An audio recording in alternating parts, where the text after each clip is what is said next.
Hey guys, welcome back to the channel. This is part 2 of our story. If you like this What If story and want to see part 3, let me know in the comments below. Before we start, don't forget to like, subscribe, and share this video with your friends. Also, check the description for more great content and my playlist. This story was posted by 𝗵𝗃 𝗧𝗵𝗲 on Wattpad. Now let's start. Flying by 𝗧𝗵𝗵𝗃𝗲, the behemoth they had been battling for what felt like an eternity. Time had lost its meaning as they fought against this relentless monster. Despite their efforts, Izuku had yet to bring the giant to its knees. They had been on the run for a week and a half, with only brief breaks to catch their breath. Izuku had barely slept, yet he remained determined and even managed to smile through the exhaustion. He had stuck by Izuku's side throughout the ordeal, both of them looking worse for wear. Their hero costumes were tattered and stained, remnants of their struggle against the giant. He had tried to fix his outfit but had ultimately given up, focusing instead on using all his powers to help subdue the colossal foe. They had exhausted every strategy they could think of, punching, blasting energy beams, and even attempting aerial maneuvers to catch the giant off guard. Yet, nothing seemed to faze 𝗧𝗵𝗵𝗃𝗲, who relentlessly pursued them. The giant had a peculiar fixation on Izuku, expressing a longing for him to become his new 𝗵𝗃𝗲, while he himself was merely an afterthought, chased but not as intensely. As the giant closed in, he unleashed another barrage of energy beams aimed at its eyes, but they had little effect. Izuku acknowledged the futility of their long-range attacks and insisted they needed a new plan. They continued to evade the giant for hours until it finally decided to rest.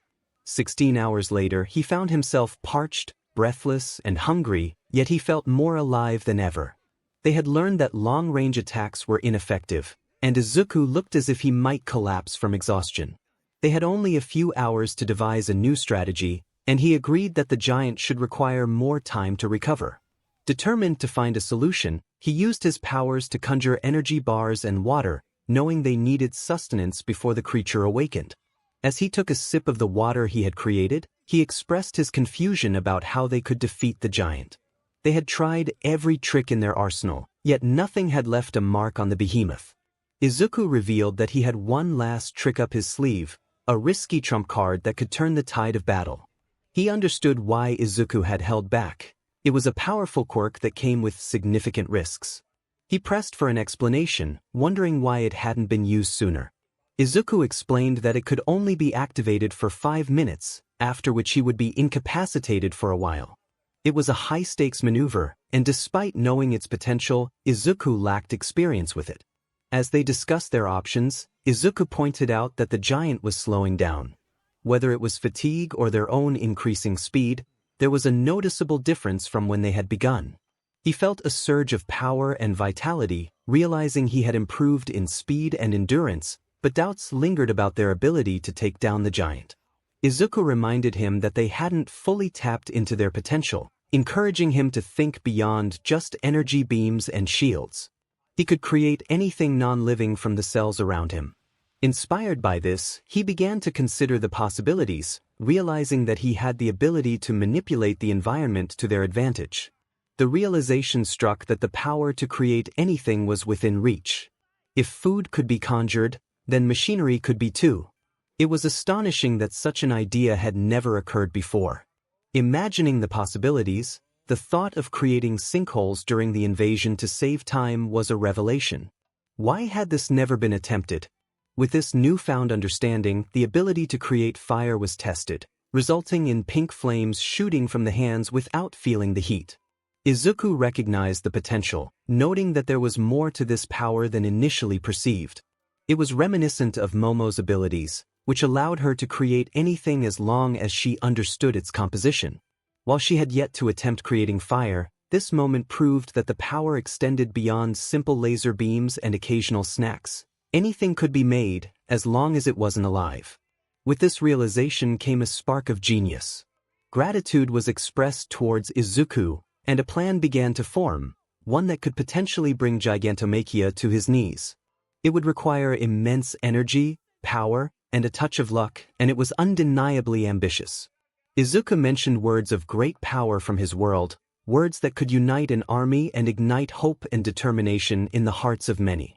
The phrase, "Go beyond, plus ultra," resonated with the urgency of the moment. In a peaceful part of Africa, the tranquility was shattered by a rumble in the ground as 𝗬𝗫𝗍𝗫, the colossal titan, awakened. He sniffed the air, seeking his target. Once he caught the scent, he charged forward like a mountain-sized bullet, racing towards the open area where his new 𝗵𝗃𝗧𝗟 stood. As the giant approached, it seemed Izuku was about to be trampled, but he called out for Eve. High above, she summoned all her strength to send an energy beam down in front of the charging behemoth. The beam struck the ground, creating a massive hole that halted 𝗬𝗫𝗍𝗫's advance, causing him to tumble into it. Eve quickly transformed the dirt and rock surrounding the hole into solid steel, preventing the giant from digging his way out. She felt a rush of relief as the first part of her plan succeeded, but she knew they needed to keep him still for the next phase. Concern filled her as she asked if Izuku was prepared for the risk of using his trump card. Izuku, utilizing his powers to float and enhance his speed, responded that without using his final ability, he wouldn't have the strength to impact the giant. Now that 𝗬𝗫𝗍𝗫 was immobilized, he had a clear shot and wouldn't miss this opportunity. Eve encouraged him to act before the giant could escape. Izuku floated to the center of the hole, which was several meters deep. The plan was to keep the giant from moving too much, as hitting him while he was rampaging was nearly impossible. With the titan now contained, Izuku prepared to unleash his full power, knowing that a single solid hit could make a difference. In his mind, he focused on his strategy, black WHP for protection, floating to gain altitude, and channeling 45% of one for all into his legs, along with as much energy as he could muster. Finally, he activated gear shift. The strain on his mind and concentration was immense, but the target was clear. He let go of his floating ability and plummeted towards the ground faster than sound. As 𝗬𝗫𝗍𝗫 attempted to climb out of the hole, he caught a glimpse of a flash of green and blue energy. A sonic boom echoed as the giant fell back into the hole, presumably unconscious. A wind tunnel formed, propelling Izuku into the air, where Eve caught him and brought him back down gently. Eve, impressed and curious, asked about the technique he had just used. Izuku, struggling to regain his composure, explained it was called gear shift and requested that she keep it a secret, as it was best not to reveal such a powerful ability. Understanding the importance of discretion, Eve felt a sense of camaraderie in sharing this secret with Izuku, finding it somewhat romantic. Izuku then inquired if 𝗬𝗫𝗍𝗫 was down for good. Eve peered into the darkness of the hole, uncertain of the titan's status, but before she could respond, a sudden gust of wind erupted as 𝗬𝗫𝗍𝗫 leaped out of the hole. Landing before them, Eve instinctively positioned herself in front of Izuku, who was still recovering from the exertion. To her surprise, the giant fell to his knees, tears streaming down his face. Inside, 𝗬𝗫𝗍𝗫 recognized the strength of his new 𝗵𝗃𝗲, feeling a connection to the light he once saw with his previous 𝗵𝗃𝗲. She had potential, and they were both strong enough to face 𝗬𝗫𝗍𝗫. Bowing his head, the giant was no longer attacking. He had submitted to them. Eve let out all her frustration and adrenaline in an uncharacteristic way, exclaiming her excitement. She laughed to herself as exhaustion finally took hold, falling backward to lie next to Izuku, who was also laughing. Izuku couldn't believe it. They had actually done it. The two of them had taken down a giant that had faced an entire army of heroes, and they had won. Eve shared in his excitement, realizing that her doubts about being a hero had vanished. She reflected on the past week and a half, which had been the most exhausting and dangerous of her life, yet she had never felt more alive or happier. It felt like they had achieved something monumental. Izuku agreed, expressing that this was beyond anything he had thought possible. He praised Eve's brilliant plan, which had been instrumental in their victory. Eve blushed at the compliment, acknowledging that she wouldn't have come up with the idea without Izuku's encouragement. Now that she recognized her potential, she felt a world of possibilities opening up before her. Perhaps it was their exhaustion or the intensity of their recent experiences, but something shifted between them. Everything else faded away as they found the strength to draw closer until they shared a kiss. In that moment, Izuku reflected on what had just happened. He had acted on instinct, and now he felt embarrassed as he looked at Eve, who was equally flustered. They both apologized, unsure of how to proceed. The past users in Izuku's mind cheered and giggled, adding to his embarrassment. One of them congratulated him on taming the beast and winning over the girl, while another excitedly commented on it being a memorable first date. Eve managed to gather herself and suggested that they had both let their emotions get the best of them after such a tiring week. They both agreed that they had been caught up in the moment. Izuku felt that a girl like Eve could do much better than him, but Eve reassured him that it was just a kiss and nothing special. However, Izuku blushed at the realization that it had been his first kiss, which surprised Eve. They decided to set aside their embarrassment to address the more pressing matter at hand. 𝗳𝗍𝗵𝗃𝗲, the giant still kneeling before them with his head down. Izuku managed to stand, still feeling the aftereffects of their battle but determined. Now that they had the giant on their side, they needed to figure out what to do with him. Eve pointed out that while having a superpowered bodyguard was appealing, it wasn't practical for him to follow them everywhere. They also considered the ecological impact of leaving him behind, as he could become a major predator in the region.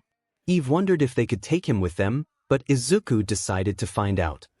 He asked 𝗳𝗍𝗵𝗃𝗲 to raise his head, and the giant complied, looking at them with respect. Eve requested that they not be called 𝗵𝗃𝗲, as it made her uncomfortable.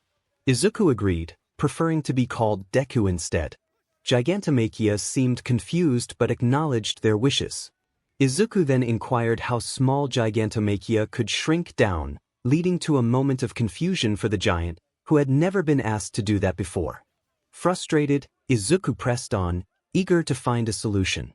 The giant nodded as he began to shrink down gradually until he reached a size roughly comparable to a car. Eve remarked that while he was still quite large, they could now fit into buildings.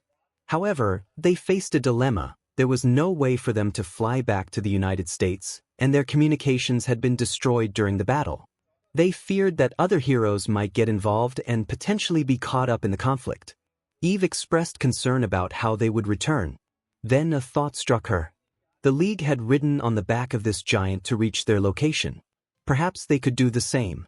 She asked 𝗳𝗍𝗵𝗃𝗲 if he could take them back to the United States, suggesting that it wouldn't be difficult if he just swam in a straight line with them on his back. Without hesitation, 𝗳𝗍𝗵𝗃𝗲 returned to his full size, gently placing them on his back before running into the water and diving in, swimming swiftly across the surface. Eve, while grateful for the free ride, wondered if he was too tired after chasing them for the past week and a half, only taking brief rests. She recalled reading reports about 𝗳𝗍𝗵𝗃𝗲, noting that he possessed multiple powers, one of which allowed him to convert morale into physical strength. Once given an order, he would follow through perfectly. They might not reach the United States for a day or two, but at least they were making progress while taking a break. Eve acknowledged that while 𝗳𝗍𝗵𝗃𝗲 was an artificial bodyguard created by the Demon Lord, he was impressively designed. He could endure punches and remain on the battlefield for extended PRDS, making him the ideal protector. Her companion agreed, feeling fortunate to have him on their side, but also recognized the limitations they needed to consider. 𝗳𝗍𝗵𝗃𝗲 required clear instructions to function effectively. If they decided to remain still for 2 days, he would obey without question, loyal to a fault. However, there were lingering concerns about whether they could truly trust him. Eve raised an eyebrow, recalling that the monitor had indicated 𝗳𝗍𝗵𝗃𝗲 had betrayed his former all-for-one. This raised alarms for her. Her companion pointed out that they should take the monitor's words with caution, as he was not on their side. While 𝗳𝗍𝗵𝗃𝗲 might be narrow-minded and loyal, he had already betrayed one 𝗧𝗏𝗧𝗏. Although that betrayal was arguably justified, they needed to treat him better than all for one had. He was not just a mindless servant. He deserved to be treated like a person. Eve insisted that she had no intention of abusing the power they had been given, especially after receiving a significant upgrade thanks to her companion. However, she questioned what they should do with 𝗳𝗍𝗵𝗃𝗲. He could be a tremendous asset in battles against other giants, but his narrow-mindedness meant that once he focused on a target, he would disregard everything else around him. Her companion agreed that while 𝗳𝗍𝗵𝗃𝗲 was powerful, he lacked spatial awareness. When he saw a target, he would charge at it without considering what lay in his path. They realized they needed to work around this limitation. It was clear that he had no concept of independent thought, so they would have to teach him a few things before allowing him to join them in battle. Eve acknowledged that while it might seem like a waste of time, she agreed with the need for instruction. When 𝗧𝗵𝗵𝗃𝗧𝗵𝗲 had spoken, he had sounded like a toddler throwing a tantrum.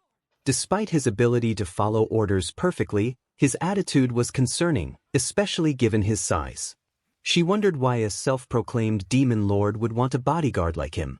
He was powerful, but he lacked depth. Her companion explained that 𝗳𝗏 likely desired a strong, obedient force that would follow commands without question. He didn't care about his minions, using them until they were no longer useful before discarding them. Yet, people still flocked to him as if he were a deity.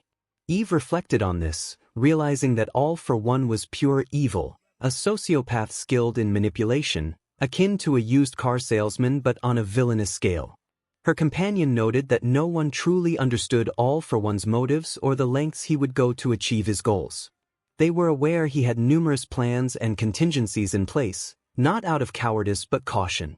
He would only act when he was confident the odds were in his favor or when he had no other choice.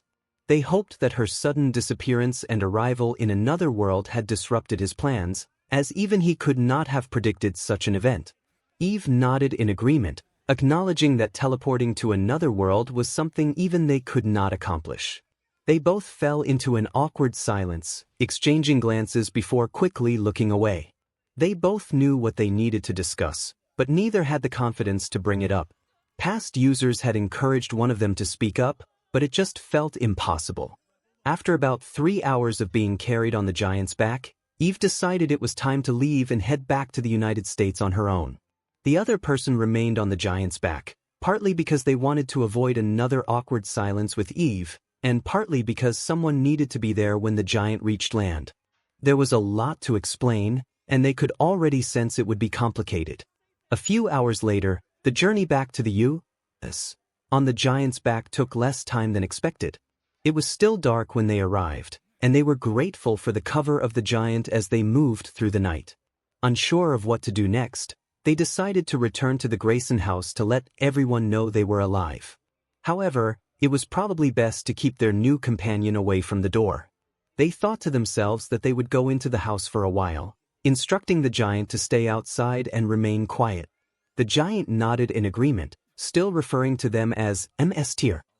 They sighed, realizing they would have to get used to that title. The lights were out, suggesting no one was home, but it was wise to check. Miss Grayson had given them a key, so they unlocked the door. Upon entering, they found themselves in a tense standoff. Cecil was there, along with several of his agency's soldiers, all pointing their weapons at 𝗵𝗃𝗏𝗺, who was on the stairs. Everyone's eyes turned to the newcomer. The atmosphere was thick with tension as the soldiers stood ready to act, while Cecil sat comfortably in the dark. Just when it seemed like things were about to escalate, Izuku walked through the front door, surprising everyone. He looked around, bewildered by the situation. Cecil acknowledged his return, expressing relief and hinting that he assumed Izuku had succeeded in taming the giant. Izuku confirmed this, mentioning the giant was right behind him and that he hoped to discuss where to keep him. He suggested that since he worked at the workshop Cecil provided, it would be best to keep the giant nearby, though he noted that the floor might not support the giant's weight. Cecil glanced outside, seeing the giant waiting in the garden, and assured Izuku they would figure it out later. Izuku then shifted the conversation to more pressing matters, asking why 𝗵𝗃𝗏𝗺 was there, where the Graysons were, and what had happened in the past week and a half. Damien explained that Nolan and his wife were off in space until their son returned. Izuku processed this information, then pressed for further details about the current situation. Cecil revealed that Damien had been searching for evidence against Omni-Man, despite Cecil's warnings to drop the case. The revelation of Nolan's involvement in the Guardians' deaths could lead to disastrous consequences, and they were unsure of Damien's intentions. Damien insisted that the truth would eventually come to light, but Izuku interrupted, sharing his theories about why Omni-Man had killed the Guardians. He speculated that Nolan's supposed mission for world betterment was a facade, hinting at a deeper, more sinister motive. 𝗧𝗏 and Damien exchanged confused glances, surprised that Izuku had drawn connections that eluded them. Izuku elaborated on his theory, questioning why Nolan had waited 20 years to act against the Guardians if he was indeed powerful enough to eliminate them at any time. 𝗧𝗏 suggested it might have been to gain their trust or learn their weaknesses. Izuku agreed but added that he had noticed something subtle. Nolan seemed to lack appreciation for life forms he deemed inferior, like humans. This led him to wonder why someone so powerful would choose to start a family with a species he viewed as lesser. Damien asked what significance that had, given that Nolan had still killed the Guardians. Izuku pointed out that there were numerous opportunities for Nolan to have acted sooner, and he questioned why Nolan had married Debbie and had a son, Mark. He noted that Mark had gained his powers just days before the Guardians' demise, suggesting a connection. 𝗧𝗏 realized that Invincible had first appeared shortly before the Guardians' deaths, prompting Izuku to nod in agreement. This led him to another question. Why had Nolan killed the Guardians right after Mark received his powers? What was his true intention? If 3 members of Nolan's species had appeared with the same power as him, Earth wouldn't have stood a chance. Yet, they only sent one. The realization struck 𝗧𝗏 as he began to understand the implications of the young hero's words. It seemed logical that Nolan was part of an empire facing a shortage of soldiers. 𝗧𝗏 processed the information, realizing that Nolan had only brought Mark into the picture because his species was dwindling. The reason for Nolan's 20-year wait was to assess whether Mark could inherit his powers.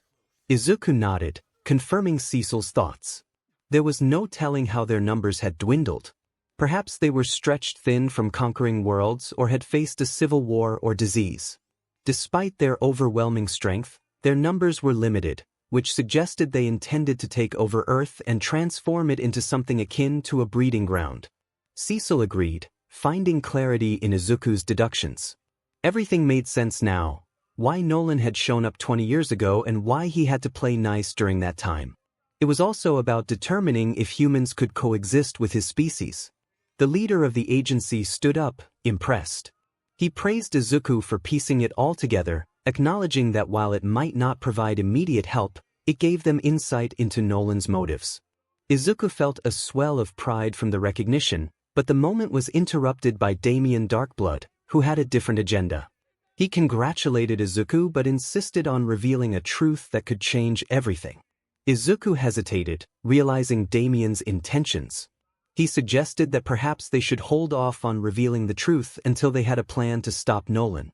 He offered Damien a job, believing it could buy him some time away from his dark fate.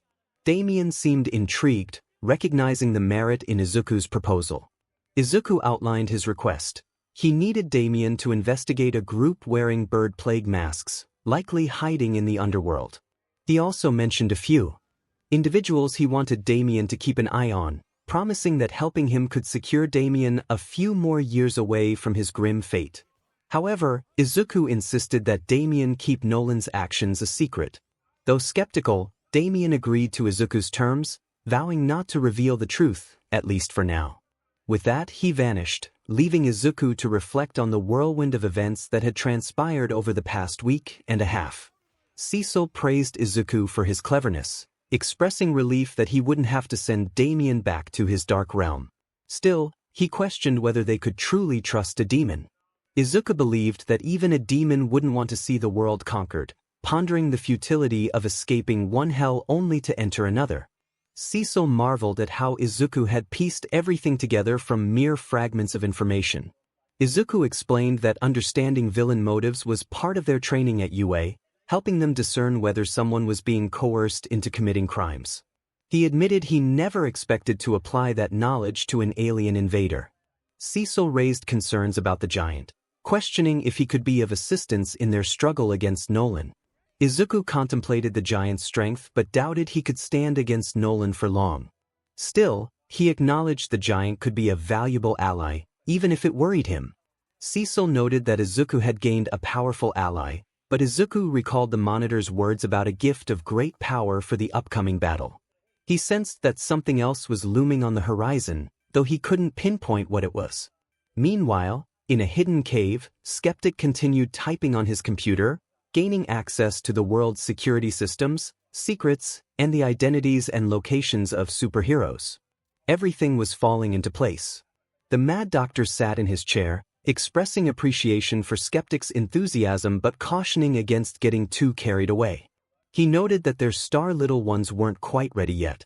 𝗬𝗍𝗶, feeling restless, suggested that they might need to take action soon, as others were also wondering when they would make a move. Skeptic reminded 𝗬𝗍𝗶 that it wasn't the right time to mobilize, recalling the plan All for One had laid out for them. 𝗬𝗍𝗶 acknowledged the need to wait for the boss's signal but proposed that they should soften their targets up a bit. The Mad Doctor considered this idea and noted that, despite the world having fewer heroes than their own, they had no clear understanding of their strength, aside from the visitor from another world. He suggested that testing the heroes could provide a good opportunity to capture one of their targets, who, according to Toga's information, would be crucial for building their army. Skeptic raised concerns about the risks of attacking too soon, fearing that they might lose one of their subordinates and the potential consequences of that. He pointed out that the information they received from Toga was unreliable, as it stemmed from Rex's boastful claims about his personal life. 𝗬𝗍𝗶, however, remained unfazed, asserting that it wouldn't matter if their subordinates were captured, as long as they couldn't divulge any secrets. He gestured to the shadows, where a creature of unnatural origin emerged. The blue-flamed wielder continued, explaining that with these creatures, capture would be inconsequential, especially now that they had backdoor access to the government systems. He gestured to Skeptic's screen, which displayed images of Kate and her clones from previous encounters. 𝗬𝗍𝗶 added that with her power, they could create as many clones as they desired.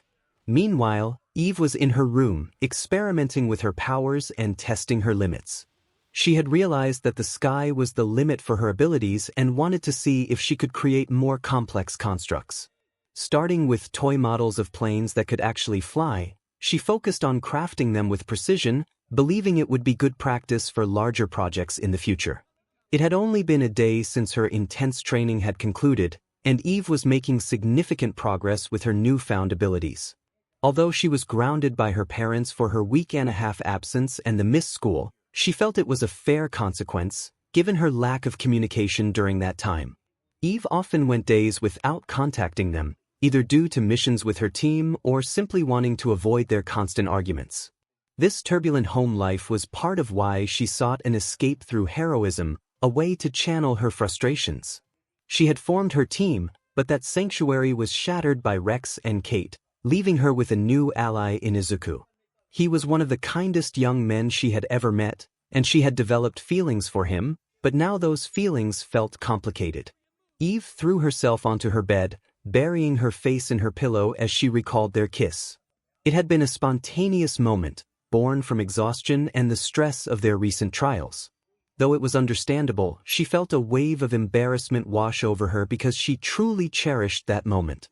It had felt magical, and even though it lasted only a brief time, it had made everything else fade away. Reality soon intruded, and both she and Izuku had pulled away, feeling awkward and embarrassed. Eve found herself talking to herself, grappling with her feelings. She couldn't believe she had kissed him, especially when she was still trying to move on from Rex. She glanced at her phone, contemplating whether to call Izuku, wondering why he hadn't reached out to her. A whirlwind of thoughts filled her mind, making it difficult to think clearly. This new relationship was undeniably complicated. She was falling for a kind boy from another universe who was being hunted by dangerous foes. She remembered their time on the monitor ship and the issues he had yet to share with her. She wanted to understand what was going on in his mind before her feelings deepened. Encouraging herself, Eve resolved to call him, but as she began to type his number, her finger hesitated. A weight seemed to hold her back, and she felt nervous. Despite facing villains and invasions, she found herself anxious about calling a boy, which was a new experience for her. Frustrated, she tossed her phone aside and screamed into her pillow, lamenting the complexities of life. Unbeknownst to Eve, Izuku was in his workshop, struggling to focus on his work as thoughts of calling her occupied his mind. He almost made the call a few times but hesitated at the last moment. This continued for at least another 9 attempts until Nana appeared, urging him to gather his courage and call her already. It was getting ridiculous. Izuku expressed his frustration, explaining how difficult it was. He thought he could focus on work to distract himself, but his thoughts kept drifting back to her. Nana insisted that the solution was simple. He needed to call her. Izuku, still embarrassed, countered that it wasn't that easy. He wondered what he would even say, something awkward like, "Hi Eve, we just kissed, but can we talk about something else?" He felt overwhelmed, recalling how she had been a friend since he arrived and how he had messed things up by kissing her. Nana rolled her eyes, reminding him that he had acted on instinct, and she had kissed him back. It had felt good, hadn't it? Izuku admitted that it had, but he worried about her. She was smart and kind, deserving someone much better than him. Nana reassured him, saying he had qualities that would make any girl happy. He was kind, determined, responsible, and polite. Izuku looked down, appreciating her encouragement but still feeling unworthy. He feared that even if they got together, it would only lead to heartbreak since he would eventually have to return to his world while she stayed behind. Nana understood his concerns, acknowledging that heartbreak was a possibility. However, she argued that it was better to love than to never have loved at all. Regardless of the outcome, experiencing those emotions was worthwhile. She shared her own regrets, emphasizing that she would not change her past, even with its heartbreaks. Izuku pondered her words, staring at the phone, still debating whether to call her.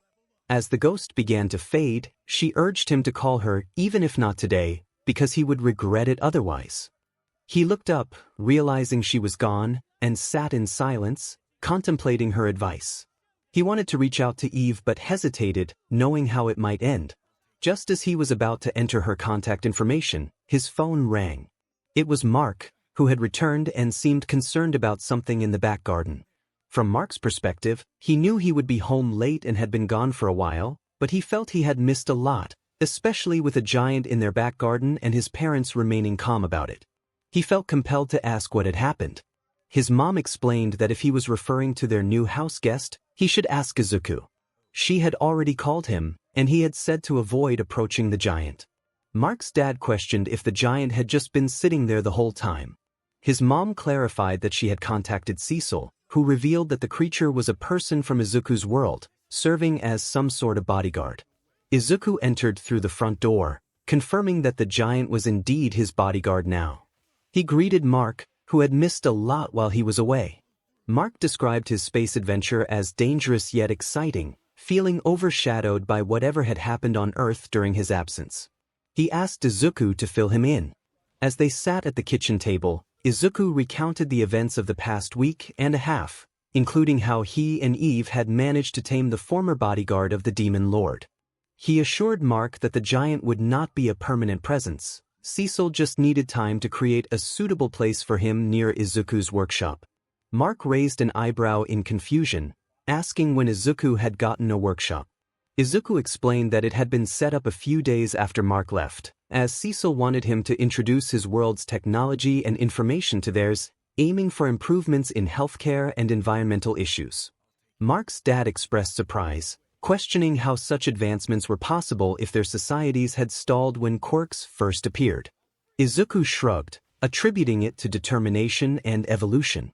He reminded Mark's dad that he should understand that progress was possible, as their own people had not always been as powerful as they were now. Mark's dad seemed uneasy, prompting Izuku to wonder what he was thinking. Izuku felt a sense of disbelief as he spoke about the origins of different species. He expressed his thoughts, pondering how every species, regardless of their planet, must have started somewhere. He believed that perhaps, millennia ago, his people were not so different from humans. His father, however, remained skeptical, voicing doubts about such ideas. Izuku couldn't understand his father's stance. He felt that the logic behind his thoughts was sound.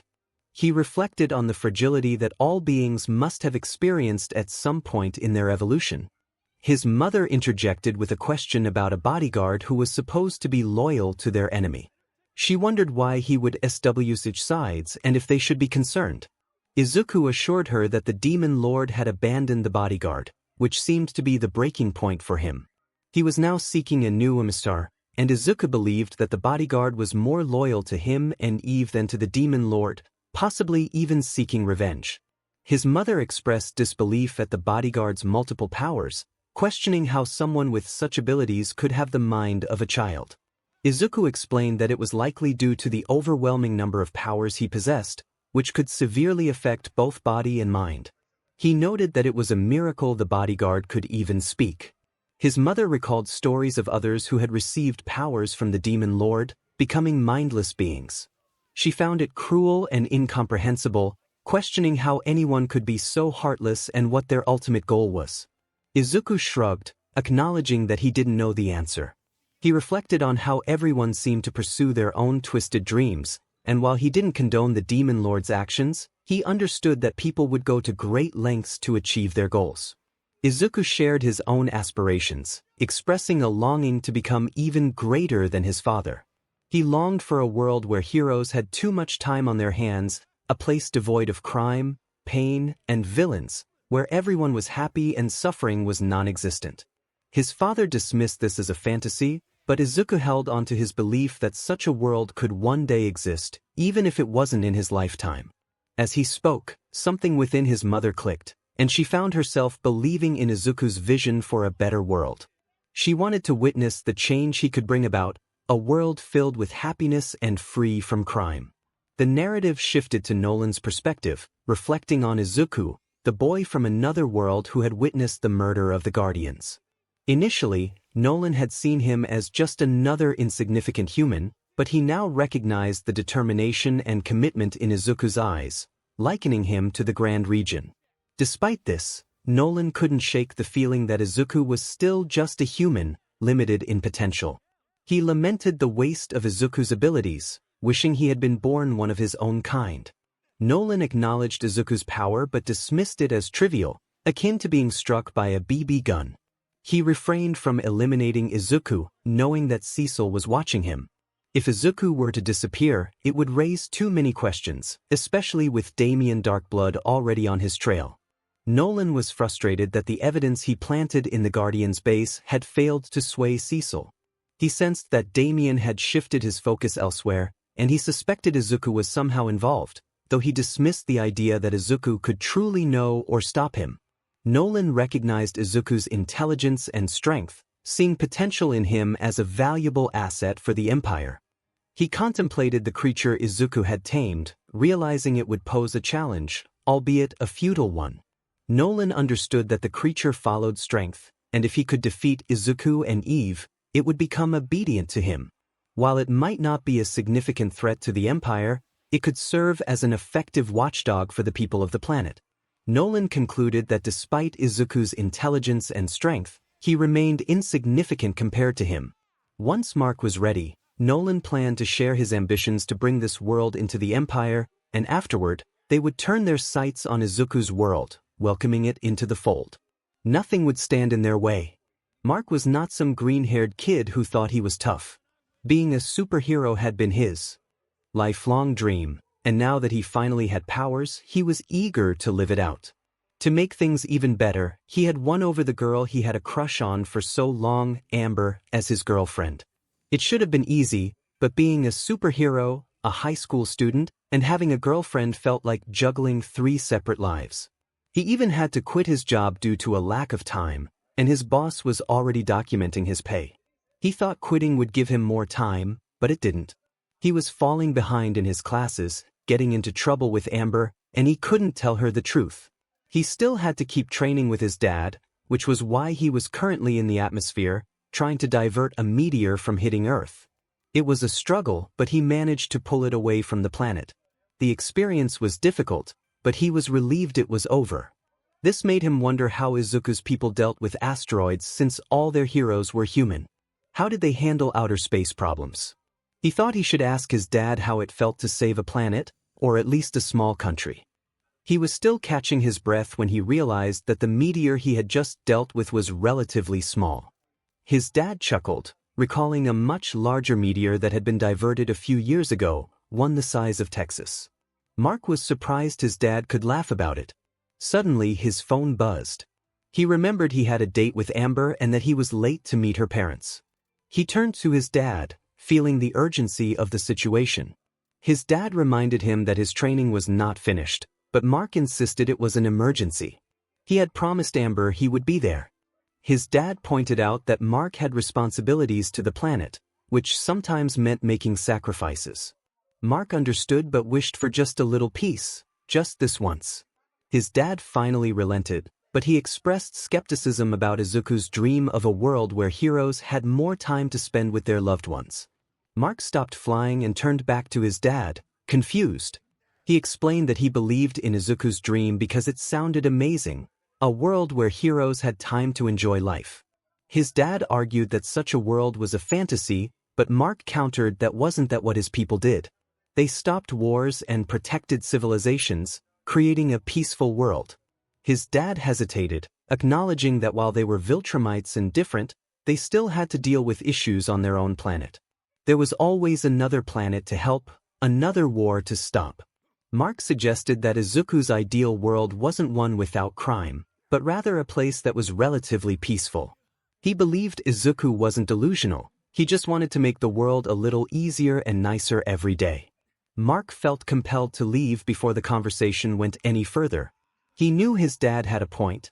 Izuku's vision did sound like a fantasy, but something about Izuku made Mark feel like it could actually happen. Meanwhile, Twice found himself in a prison cell, confused about how he got there. One moment he remembered being betrayed by Hawks, and the next, he was in a cell that seemed designed to hold All Might. He checked his body for wounds and found that he was healed. He wondered if Hawks had captured him instead of killing him. A woman in the cell across from him caught his attention. It was Lady Nagant, a well-known hero who had fallen from grace. She also seemed confused about their situation. Twice asked if they were in Tartarus, but she clarified that they were not. Tartarus had been destroyed during a jailbreak. Lady Nagant speculated about how they ended up there, recalling that she had been in the hospital before losing consciousness. Twice shared that he remembered being stabbed in the back by someone he thought was a friend, a fatal wound that should have killed him. Just then, a man in a suit entered the room, introducing the gift of modern medicine. To Twice's surprise, he saw Izuku Midoriya enter as well. Lady Nagant recognized him and remarked that he looked better than the last time she saw him, wondering if the demon lord was gone. Izuku revealed that the villain had blown up the building while they were still inside. Izuku understood that Twice might think he was crazy, theorizing that he would abandon him before he faced a dire consequence. However, he was determined to explain the situation. He knew it would be hard for them to believe, but they had crossed into another reality. Twice scoffed at the idea, unable to accept such a notion. Izuku insisted that they were brought here for a reason, and as much as Twice might dislike it, it was to assist him.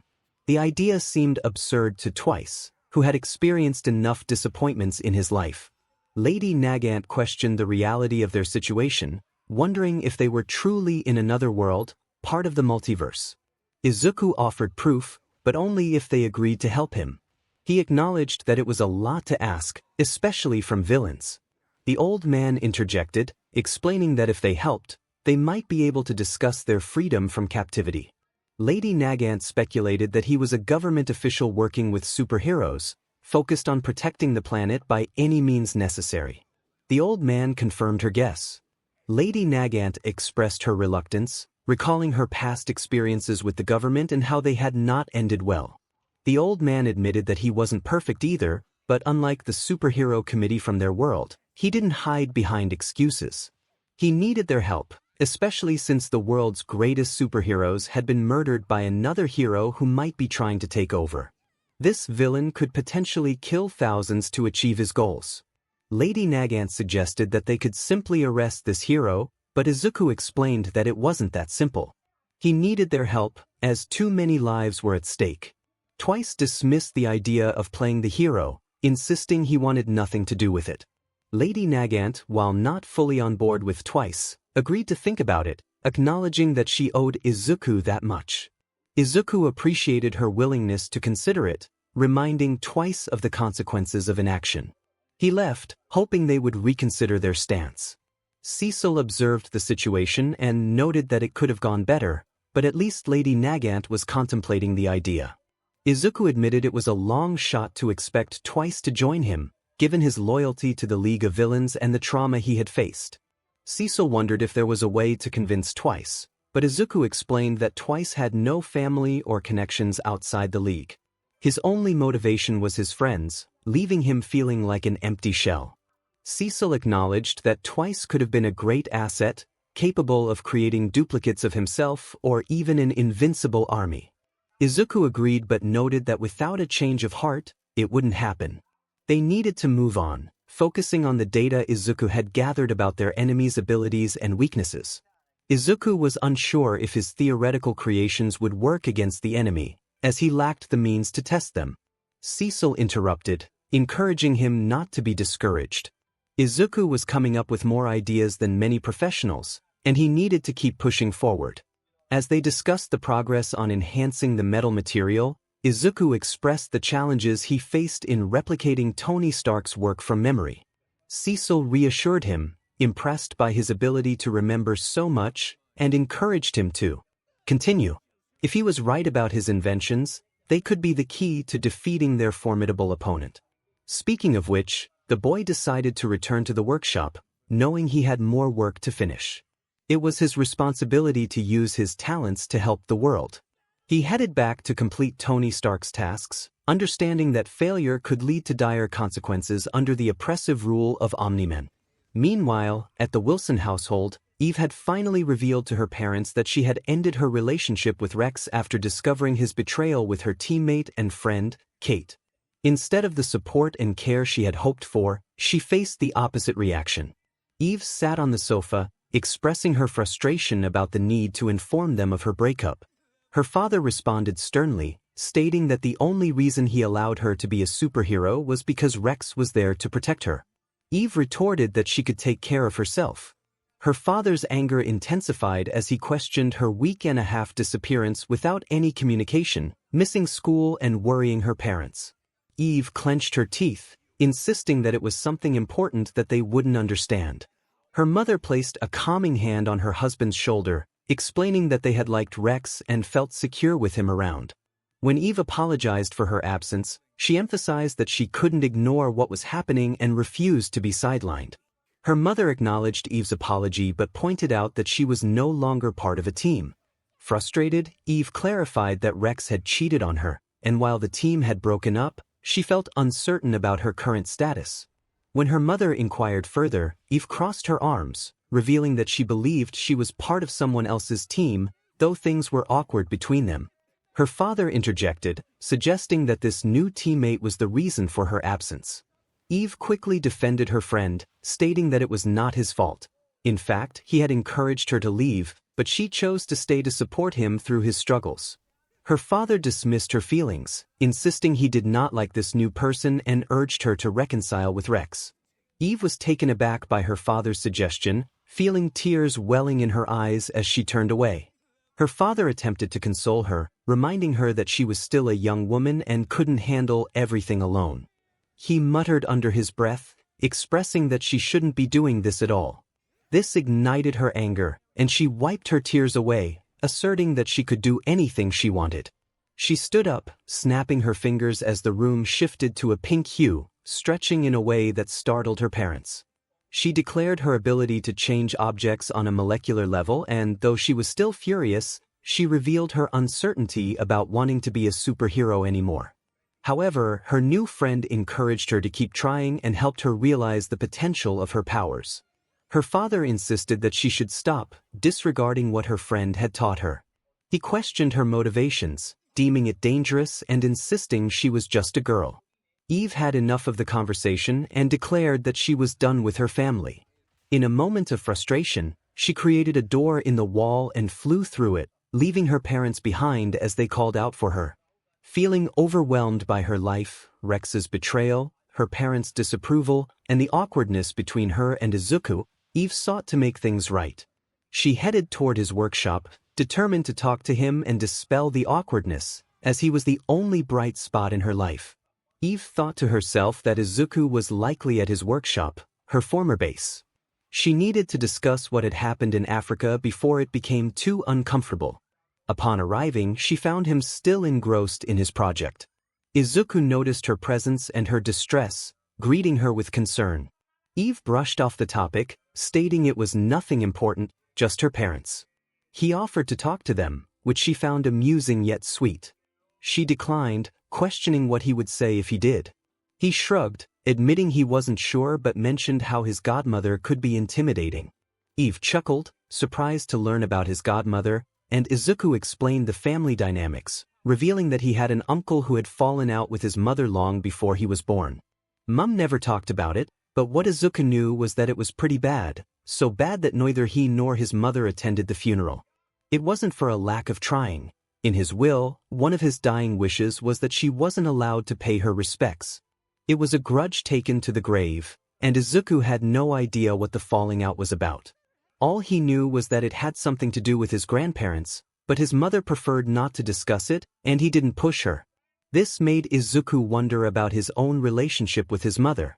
She wasn't thrilled about him being a superhero, yet he seemed to have a better relationship with her than some of his friends did with their parents.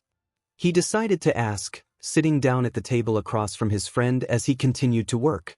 He inquired about the dynamic between Izuku and his mother, noting that she didn't like the fact that he was a superhero. Izuku nodded, acknowledging her concerns. He understood her worries about the dangers of being a hero. He explained that, despite their disagreements, she still supported him. However, it wasn't easy for them. There was a lot of history, and most of it wasn't good. His mother had worked double shifts at a hospital for most of his life, so she wasn't around much. She was there for birthdays and holidays, but not for the moments when he needed her most. He believed her support now was her way of trying to make up for the past, but he didn't blame her. She had done what was necessary to keep them afloat, especially after his father left. Izuku's friend reflected on his own situation, realizing it was different. Izuku had a mother who loved him even if she didn't agree with his choices. His own parents, on the other hand, seemed to view him as a disappointment. He fought through his pain and smiled, expressing a longing to meet Izuku's mother, who sounded really nice. Izuku chuckled, warning that if he brought a girl home, his mother would get emotional. His friends smiled, imagining the scene, and they both shared a laugh. However, he couldn't help but express a wish that his parents were more like Izuku's. He felt like a disappointment to his own parents, who wanted him to abandon his superhero aspirations, reconcile with Rex, and start a family right after college. Izuku raised an eyebrow, surprised to hear that his friend's parents wanted him to get back together with Rex, especially after he had cheated. His friend confirmed that his father had suggested forgiveness, claiming that all guys make mistakes. Izuku didn't know how to respond, but he recalled reading that when people made excuses for others, it often indicated they had done something similar themselves. His friend interrupted, acknowledging that he understood where this conversation was headed. He shrugged, revealing that he didn't feel torn up about it. There was no love lost between him and his father, who wasn't even his biological parent. Izuku recognized that they had raised him, but his friend felt they merely tolerated him. The conversation fell into an awkward silence as Izuku returned to his project, and his friend watched him for a while. Finally, he gathered the courage to ask about their experience in Africa. Izuku paused, his face turning red as he realized what his friend was referring to. His friend took the initiative, stating that they had kissed and wondered why they weren't discussing it. Izuku hesitated, suggesting that they both agreed it was a mistake due to exhaustion and other factors. Determined to be direct, his friend asked if Izuku liked him. Izuku blushed again, insisting that he considered him a friend. His friend crossed his arms, clarifying that he meant something deeper. He pressed Izuku to answer honestly about whether he loved him. After a deep breath, Izuku admitted that he did love his friend but felt it could never work out between them. His friend's heart sank at the implication, questioning why it couldn't work. Izuku stood up, turning away as he explained that his friend deserved more than him. His friend was shocked, insisting that Izuku was one of the kindest and strongest people he knew. He couldn't understand how Izuku could think he was unworthy. Izuku interrupted, revealing that he was a hero with a death wish. He explained that he didn't value his own life and would jump into danger to save others, even at the cost of his own life. His friend listened, confused by Izuku's self-perception. Izuku's commitment to heroism was admirable, but it also left his friend worried about the risks he took. No one's life is worth more than another's, and Izuku deserves more than someone who might one day find himself in danger. He was not suicidal, he was heroic. There was a difference between risking one's life and wanting to end it. Izuku believed he was suicidal, but that thought was hard to accept. Before he could question him further, Izuku received a phone call, his eyes widening as he spoke. He acknowledged the awkwardness between them but expressed his need for help. The Guardians were in danger, facing a threat from his world. Meanwhile, Rex reflected on their recent battle with the Lizard League. Although most of the villains had escaped, they had captured their leader, which he considered a victory. He felt confident, ready to celebrate. Kate suggested they search for more members of the Lizard League to imprison, but Rex dismissed the idea, believing they were no longer a threat without their leader. Suddenly, an old man approached them, urging them to take the situation seriously. Just as he began to speak, the ground trembled beneath them. Initially thinking it was an earthquake, Rex soon realized it was something far more sinister. Smoke billowed from nearby buildings, and blue flames erupted from the ground, revealing monstrous creatures emerging from the chaos. Rex charged energy into his weapons and launched an attack, but his efforts were in vain. The monsters remained unscathed, merely turning their heads toward him. Shrink warned Rex that his actions might not have been wise. A muscular creature charged at them, easily overpowering one of their allies and sending her crashing into a building. The situation escalated quickly as Rex's attempts to fight back proved futile. His explosives had no effect, and the monsters continued their relentless assault. As chaos unfolded, Rex and the remaining Guardians found themselves overwhelmed. Despite their best efforts, they were unable to inflict any damage. The monsters were relentless, and their allies were falling one by one. Rex felt the weight of despair as he realized their chances of survival were dwindling. Just as he began to retreat, a voice taunted him from behind, challenging his resolve. Turning to face the source, he saw a man covered in burns, exuding an aura of menace. Rex launched his explosives, but they were effortlessly deflected by blue flames. The man mocked him and his team, leaving Rex feeling powerless. He wanted no part of this fight anymore. Survival was his priority. He had promised to take Toga out on a date, and that thought fueled his determination to escape. Meanwhile, chaos erupted in the streets as the Nomu wreaked havoc. People panicked, believing they were safe after the Lizard League's defeat, only to find themselves in greater danger. Izuku soared into action, delivering a powerful blow to one of the smaller monsters. Eve joined him, recognizing the urgency of the situation despite their personal struggles. She looked around at the chaos and asked Izuku what their next move should be. He resolved to confront the gray creature, ready to take on the challenge ahead. Cecil informed Izuku that there was also a black creature that needed to be dealt with using fire. The black ones had the ability to regenerate, but incinerated cells could not regenerate. If fire was used on its head, it would be injured enough to pass out. Izuku understood the gravity of the situation and nodded as they separated. He faced a small, skinny creature that lunged at him. Using smoke cream to obscure himself, he employed his black WHP to grab the creature by its hands and then smashed it into the pavement with his leg at 15%, cracking its skull against the ground.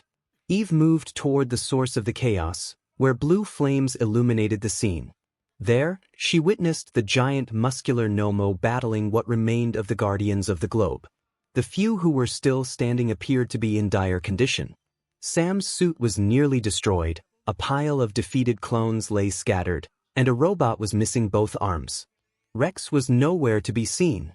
Suddenly, the giant monster slammed into the ground, creating a dust cloud as it reappeared behind Kate, ready to strike again. This time, Eve was prepared. She used her powers to create a heat blast, forcing the monster back. Black Samson, noticing Eve, called out to her. The creature managed to regain its footing, its body partially regenerating from the heat blast. Eve realized that Deku was right. The creature could only regenerate to a certain extent. With determination, she flew forward, grabbing the creature by its face in an instant as her arms ignited with pink flames. She declared that it was time to see if the creature could recover from this. As she unleashed the flames from her hands, the monster screamed in pain and collapsed to the ground, its body heating from within until it was left as a scarred shell. It was still alive but unable to move. Eve warned Kate to watch out, but as she turned, she saw the chainsaw 𝗵𝗃 charging at her.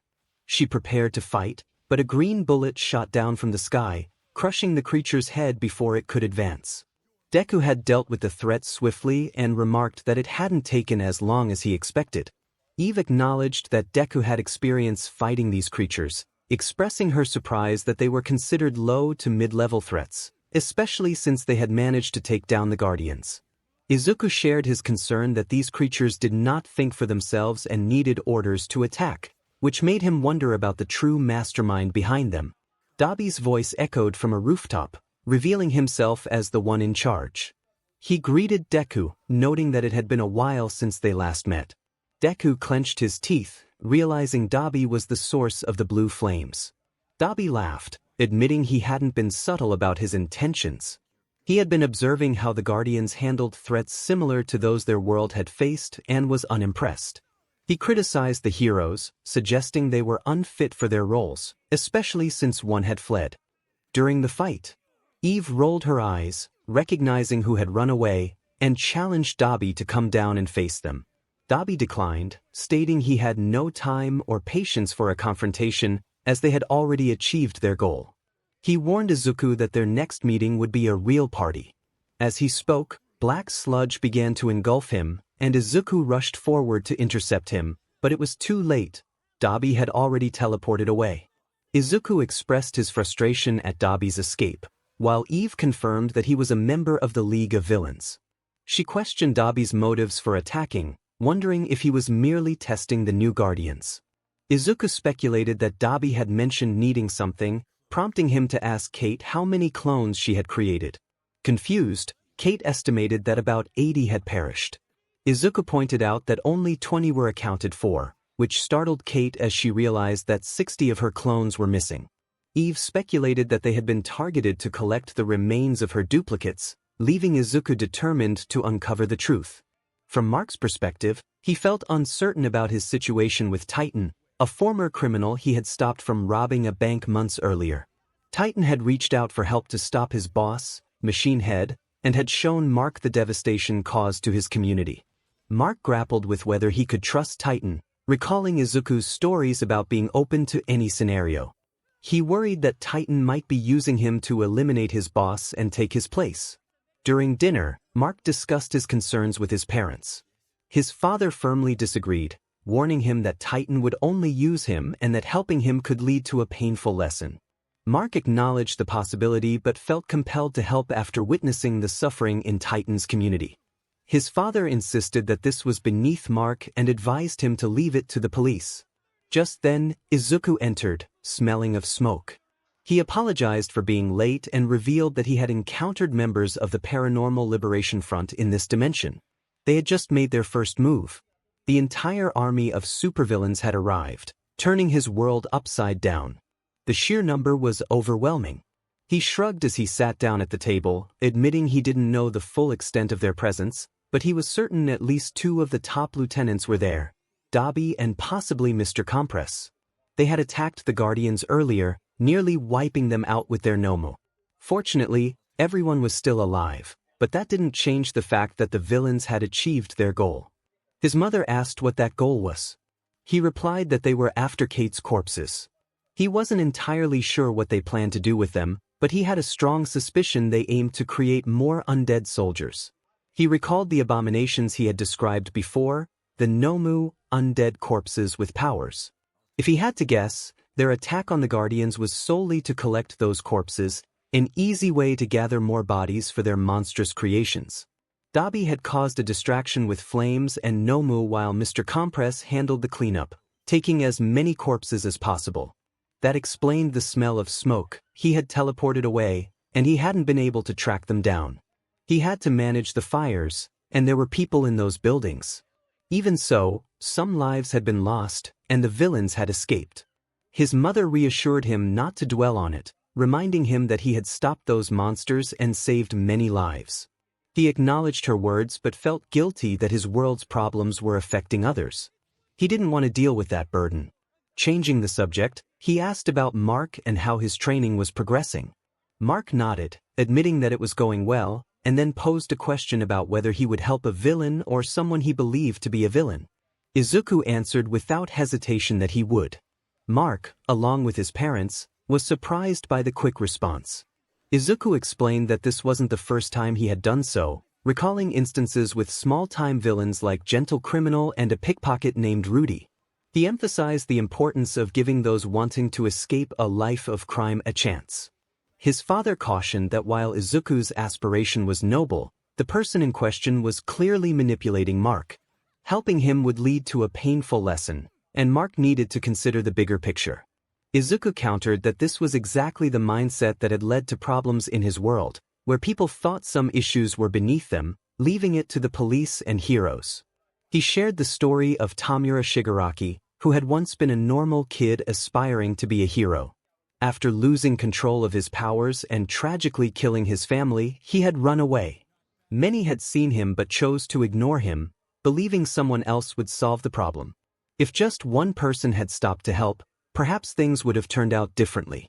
The table fell silent as Mark contemplated the weight of Izuku's words. He had never considered that villains were people too, with their own stories and struggles. Izuku urged Mark to remember that nothing should be considered beneath him if he wanted to be a true hero. He needed to address every problem, big or small, because ignoring the small ones could lead to greater threats later on. He acknowledged that while the person might be using Mark, it was a risk worth taking. He advised Mark to remain cautious but not to dismiss the situation entirely. After standing up to take a shower, he left, still smelling of smoke and ash. Mark realized that he couldn't ignore this, even if Titan was using him. If there was even a small chance that Titan wasn't, he should at least try to help. The next day, as Mark and Eve left school, he shared his plans with her, hoping she could relay the message to Izuku. However, Eve seemed distracted and quiet. When he asked if something was wrong, she revealed that Izuku had talked to her about his past. Mark found the question strange but confirmed that he had heard a little about it. Eve expressed concern over something Izuku had said, mentioning that he described himself as a hero with a death wish, even admitting to feeling suicidal. Mark found it hard to believe. Izuku always seemed so positive, fighting through pain. He questioned whether Eve was sure about what Izuku had said, as it didn't seem like something he would express. Eve admitted she might be overthinking it, but she felt Izuku was serious. She pointed out how quickly he jumped into danger, seemingly indifferent to his own safety. Mark acknowledged that risking his life was part of being a hero, but Eve insisted that what he had said didn't sound normal. Eve expressed her worries, feeling confused and upset. She shook her head, trying to clarify her feelings. It wasn't about her parents or Rex, it was about Izuku. As she spoke, her friend realized the implication of her words. Eve admitted that she had feelings for Izuku, but she was uncertain if it was love or simply gratitude for his support after everything that had happened. When she confessed her feelings to him, he reciprocated but mentioned that their relationship would never work out. Her friend understood the situation, recognizing that they came from different worlds. Eve acknowledged that Izuku had a point. Eventually, he would have to return to his own dimension, and he likely wanted to avoid heartbreak. Despite the felt they should at least try to be together. Just as she was about to continue, her girlfriend arrived. Attempting to kiss her, Eve was met with a hand in front of her face, indicating that their relationship was still strained. Her friend felt guilty for abandoning their plans but struggled to find the right words to explain the truth. Eve mentioned helping out at the community center that day, while her friend had to meet Titan to confront Machine Head. They hoped to meet up afterward, and with that thought, her friend kissed her on the cheek and left, unsure of Titan's intentions but determined not to ignore the situation. Meanwhile, Mark and Titan were struggling against the villains, facing overwhelming odds. Mark managed to unleash a powerful attack but was quickly thrown against the wall by Battle Beast. Just then, the Guardians and Izuku arrived on the scene. Both Izuku and Battle Beast recognized each other's strength as they prepared to clash. Izuku initiated the first strike, while the other heroes engaged the villains. Battle Beast wiped 𝗫𝗫 from his mouth, impressed by Izuku's initial blow. Izuku aimed to impress and charged forward, dodging most of Battle Beast's swift attacks. However, he was so focused on his opponent that he didn't notice an electrical villain preparing to strike. Just as Battle Beast was about to finish him off, he redirected his attack towards the villain, knocking him out. Machine Head shouted in disbelief at Battle Beast's actions, who stood firm, refusing to allow any interruptions in their battle. The heroes were struggling individually against the villains, and the situation worsened with Battle Beast's involvement, as he took down each member of the Guardians, including Mark. Despite feeling the effects of the electricity, Izuku shook off the dizziness and charged at Battle Beast to protect Mark.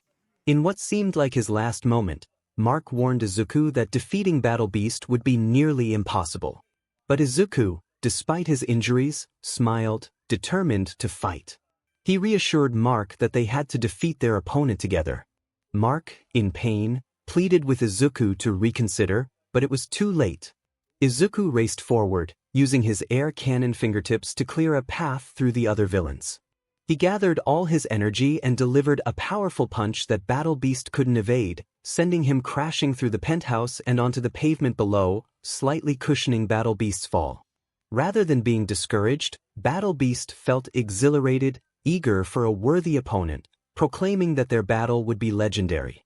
Izuku jumped into the storage facility below, where chaos ensued as people fled in terror, realizing the ferocity of Battle Beast. Without wasting any time, Izuku leaped forward, arms crossed, and shouted his signature move. The punch connected with Battle Beast's chest, but this time, it had little effect on the formidable warrior. Izuku attempted to grab the Battle Beast, but he skillfully dodged the attack. The young hero was determined to find an opening against the formidable opponent, throwing punches wherever he could. However, the Battle Beast remained unyielding, as if Izuku's strikes were nothing more than gentle taps. Izuku's thoughts raced. He wanted to hit harder, but they were in the air, and there were innocent people around. He couldn't risk their lives, yet he felt the pressure to hold nothing back. It felt like he was facing one of the monsters from his world, but he knew there was a man beneath the rage. He tried to reason with the Battle Beast, questioning why he wanted to fight. The Battle Beast responded, acknowledging Izuku's strength and declaring him a worthy opponent.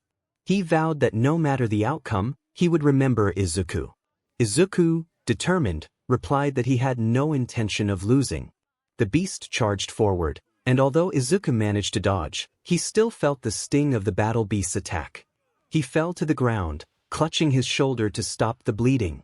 As he got back up, he realized that the destruction around them was terrifying the people nearby. Izuku understood he had to act quickly. If he didn't, everyone would be in danger. Without wasting another moment, the young hero leaped forward, grabbing the Battle Beast by the waist. Using all his strength, he jumped upward, carrying the monster out of the building and crashing down onto the street below. People scattered as the two warriors continued their fierce struggle. The Battle Beast roared and threw Izuku off, who landed painfully on a helicopter wreckage. Though sore and bleeding from multiple wounds, Izuku stood firm, even as he felt his strength waning. He realized he didn't have much time before he would succumb to exhaustion and BLD loss, but he knew he had to stop the Battle Beast. As he gathered his energy, Izuku began to radiate electricity and light, declaring himself the future symbol of peace and justice. The Battle Beast, enraged, charged at him, roaring with fury. He had never faced anyone who could withstand his attacks for so long. As they clashed, the impact created a powerful gust of wind that swept through the city. Their fists met repeatedly, creating bursts of air that shook the surroundings.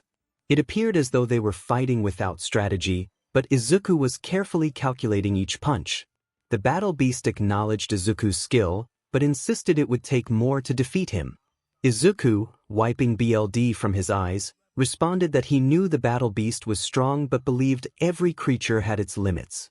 They continued to exchange blows, both warriors becoming increasingly battered. The Battle Beast declared Izuku a worthy opponent but warned that he would need more to win. Izuku, determined, adjusted his jaw after a powerful hit and proclaimed that he would not lose. The Battle Beast roared in excitement, and the fight intensified. Izuku realized that while the battle beast was powerful, he needed to push beyond his limits to force a surrender. As he accelerated his attacks, the battle beast struggled to keep up, feeling the toll of the relentless strikes. Izuku delivered an uppercut that sent the beast staggering back, declaring himself a real hero. The battle beast attempted to retaliate, but Izuku countered with a swift kick to the jaw, emphasizing that justice would always prevail. With renewed determination, Izuku prepared for his final attack, ready to share a saying from his world that embodied his spirit. Let me show you what it means. The power radiating from Izuku was unlike anything the world had ever witnessed. His energy surged, resembling a human lightning bolt as it flowed into his left hand. He raised his fist, ready for the final strike. With immense determination, Izuku unleashed his ultimate move, declaring a staggering 10 million% plus ultra. When the impact struck Battle Beast, it felt like a miniature explosion in his chest. For a brief moment, Battle Beast was propelled from the ground and soared into the sky, breaking through clouds on his ascent and quickly reaching the atmosphere. Back in the penthouse, the heroes managed to regroup. Mark caught a fleeting glimpse of Battle Beast soaring upward and questioned whether he was imagining things. Robot confirmed that it was indeed Battle Beast, but it appeared he had been launched by a punch. Rex expressed disbelief, astonished that the green hero could strike with such force that it sent Battle Beast into the atmosphere. Mark proudly declared that this was why Izuku was considered the greatest hero in the world. Nothing could stop him. On the cracked and battered ground, the lone hero stood tall, raising his fist high despite his broken arm, which dripped with blood. The onlookers watched in awe as a teenager defeated a fearsome warrior and stood proud. However, it would be some time before they realized that Izuku had passed out while still standing, his injuries far worse than any of the other guardians. Despite his condition, he had claimed victory. The doors swung open in the secret hospital on Earth as 2 members of the Guardians of Glow were taken for immediate medical care. However, Izuku, who had fought Battle Beast, needed it the most. His arm was severely injured, bleeding both internally and externally, with significant nerve damage from the electric attack he had endured before the battle. Among all those injured in the fight, he was the worst off, yet somehow he continued to breathe normally, even as his lungs filled with blood. His body refused to succumb to death. Invincible, while also injured and exhausted, was the least harmed. He knew that if he were human, he would have been dead. But what troubled him was that Izuku had risked his life to save him, fighting an opponent that had caused him harm while Mark had been powerless to help. He cursed his own weakness, feeling responsible for nearly getting his friend killed by wanting to be the big hero. As his parents were called in to see him being bandaged, his mother hugged him tightly, relieved he was all right. Nolan reassured her that he knew Mark would be fine. The glare Debbie gave her husband could have been lethal, but it didn't matter, their son was safe. Yet Mark still looked half dead. He expressed that he was only alive because Izuku had faced the giant beast alone. Nolan urged him not to think that way, explaining that it was Izuku's choice to take on an opponent he could not match. What had happened to him was not Mark's fault. But Mark disagreed vehemently, feeling responsible for Izuku's decision to confront the beast that had threatened his life. He lamented that he had only been able to watch as Izuku dealt with everything alone, nearly getting him killed in the process. Cecil entered the room, reassuring Mark that Izuku would pull through, though it would be a close call. Mark inquired about everyone else, and Cecil informed him that Monster Girl and Black Samson were in critical condition but had a chance to recover. The real concern was Izuku, whose injuries were the most severe. His arm was almost completely destroyed, and he was bleeding internally. The doctors were baffled by his condition, yet they were fighting hard to keep him alive. Mark continued to feel guilty, wishing he could have done something to help. Cecil advised him not to dwell on it, reminding him that given his own injuries from the fight, more might have been fatal. He encouraged Mark to rest and not blame himself, expressing confidence that Izuku would recover, even suggesting that he might be nearly immortal. Cecil left the hospital room and stood in the corridor, observing the operation on Izuku. The doctors were desperately trying to save him, facing injuries they had never encountered before. It appeared as though a cannon had exploded inside his body, wreaking havoc on his bones and muscles.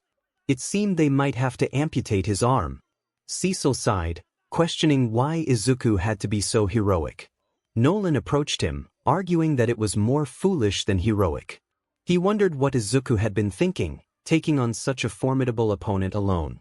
He believed Izuku was living in a fantasy world where heroes had too much time on their hands. 𝗬𝗲 countered that heroes did a lot for the world and deserved a break, just as he did. The tension between the two men was palpable as they watched the operation unfold. Nolan then asked if there had been any leads on who had killed the Guardians. 𝗬𝗲 shrugged, revealing that Damien Darkblood had hit a dead end and was now working on a new, more dangerous case. Nolan was intrigued, asking how anything could be more dangerous than the person responsible for the Guardians' deaths. 𝗬𝗲 shared that the new Guardians had recently been attacked by villains from Izuku's world, who used abominations known as 𝗍𝗼𝗻𝗄, essentially undead corpses with superpowers. They had nearly wiped out the Guardians and had stolen the bodies of Kate. Izuku believed they intended to use those corpses to create more abominations, leading to concerns about an impending invasion from the Demon Lord's army. Nolan confidently declared that he could handle them, but 𝗬𝗲 chuckled, warning him that he would rather not see what would happen if someone could steal his powers. He offered Nolan advice, emphasizing the need for caution. Nolan felt a surge of frustration at 𝗬𝗲's underestimation of him, but he chose to remain silent, his annoyance evident as he clenched his fist. He couldn't shake the feeling that Mark was taking on a burden that wasn't his to bear. 𝗬𝗲 pointed out that the boy felt responsible, which was somewhat reassuring, a sign that Deku's influence was having a positive effect on him. As he walked away, Nolan could sense Omni-Man's intense gaze, making him grip his fist even tighter. Despite Izuku fighting for his life in a hospital bed, Nolan viewed the young hero as a mere nuisance, a bug he could squash at any moment. Yet, deep down he recognized the truth he tried to deny: he was afraid of Izuku. Eve paced anxiously, having just received news about Invincible and Izuku. She had been with Amber when the call came, quickly crafting an excuse for her absence and explaining Mark's situation as a street attack, with another friend getting hurt in the process. While it wasn't a complete lie, the reality was far worse. Izuku was in critical condition, and his survival was uncertain.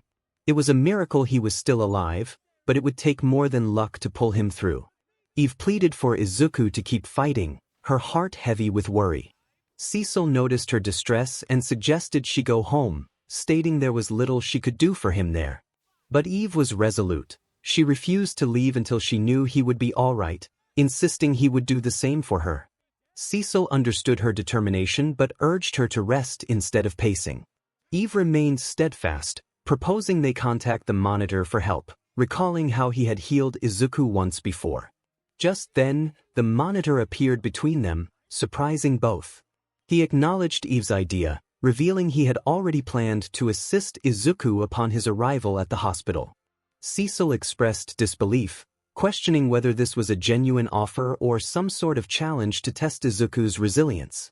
The Monitor assured them it was no trick but warned that the healing process would be challenging and time-consuming. If Izuku survived it, he would emerge stronger. Eve, alarmed by the mention of survival, demanded to know what the Monitor intended to do. The Monitor produced a ball of energy, similar to the one he had used previously, explaining it would facilitate Izuku's healing. He briefly mentioned the quark singularity and the quark doomsday theory, which Eve recognized from Izuku's explanations. She recalled how some believed that eventually, individuals in his world would lose control of their powers as their bodies struggled to adapt. The Monitor confirmed that reaching singularity put one at risk of losing control, but under the right circumstances, a human body could evolve to manage extraordinary power. He had planted energy in Izuku before, allowing him to stabilize his abilities, which had been growing ever since. 𝗬𝗲, crossing his arms, refused to send the doctors away, insisting they were in the middle of surgery. In response, the Monitor vanished, and the doctors appeared in his place. Both Eve and 𝗬𝗲 rushed through the door, witnessing the Monitor releasing energy into Izuku. His body reacted violently, flinching and spasming. Eve attempted to rush forward to help, but the Monitor stopped her. To her astonishment, A black 𝗬𝗓𝗵𝗃 emerged from Izuku's back, lifting him from the bed and encasing him in a cocoon. 𝗧𝗏 was bewildered, questioning what was happening. The monitor explained that this was Izuku's evolution. For the next few weeks, he would be in this cocoon, but when he emerged, he would be unstoppable. Meanwhile, a robot observed the situation, realizing it needed to assist the doctors with Monster Girl's recovery while also coordinating with the 𝗵𝗃 twins on another project. Transmitting control to a nearby robot, it checked on the twins' progress. One of the 𝗵𝗃 twins expressed confusion over the multiple DNA strains they had received, while the other insisted they had only been given one BLD sample. The first twin pointed out that their current project was the 9th attempt, noting that the DNA had somehow formed a specific structure. They had been tasked with creating a child body, but the results were unexpected. When they attempted the experiment for the first few times, they ended up with 7 grown men and 1 woman, all in their 20s. The results left them puzzled, as the clones bore no resemblance to Izuku at all, despite all originating from his BLD. The mystery of how this was possible lingered in the air. One of the 𝗵𝗃 twins reported that their 9th attempt was progressing much better than before. They had finally isolated the DNA required for the project and were working to bring it to the desired state. However, the complexity of the DNA meant they would need to increase their payment. The other twin suggested that perhaps the complicated DNA was evidence of genetic memory, to which the first twin dismissed as a myth from science fiction. The original twin countered, questioning if there was any other explanation for creating 9 different individuals from a single strand of DNA. The overseer of the project interrupted, insisting they focus on their work. He assured them they would be compensated well for their efforts, but they needed to ensure the product was ready as soon as possible. Meanwhile, Eve watched as the cocoon containing the boy she loved was moved to a secret location under 𝗧𝗏's orders. 𝗧𝗏 urged everyone to hurry, explaining that while the boy was in the cocoon, he was completely vulnerable. They needed to secure him before any villains could strike, especially since he was in a vegetative state. Eve expressed her doubts about trusting the monitor, questioning how they could be sure he was telling the truth and whether Izuku would wake up. 𝗧𝗏 reassured her that the cocoon was keeping him hydrated and nourished, and while his brain waves were low, they were still active, indicating he was alive, albeit in a dreamlike state. He acknowledged that they couldn't fully trust the monitor but agreed that Izuku was vulnerable and needed protection. An idea sparked in Eve's mind. She suggested taking Izuku and 𝗧𝗵𝗃𝗃 off the grid for safety.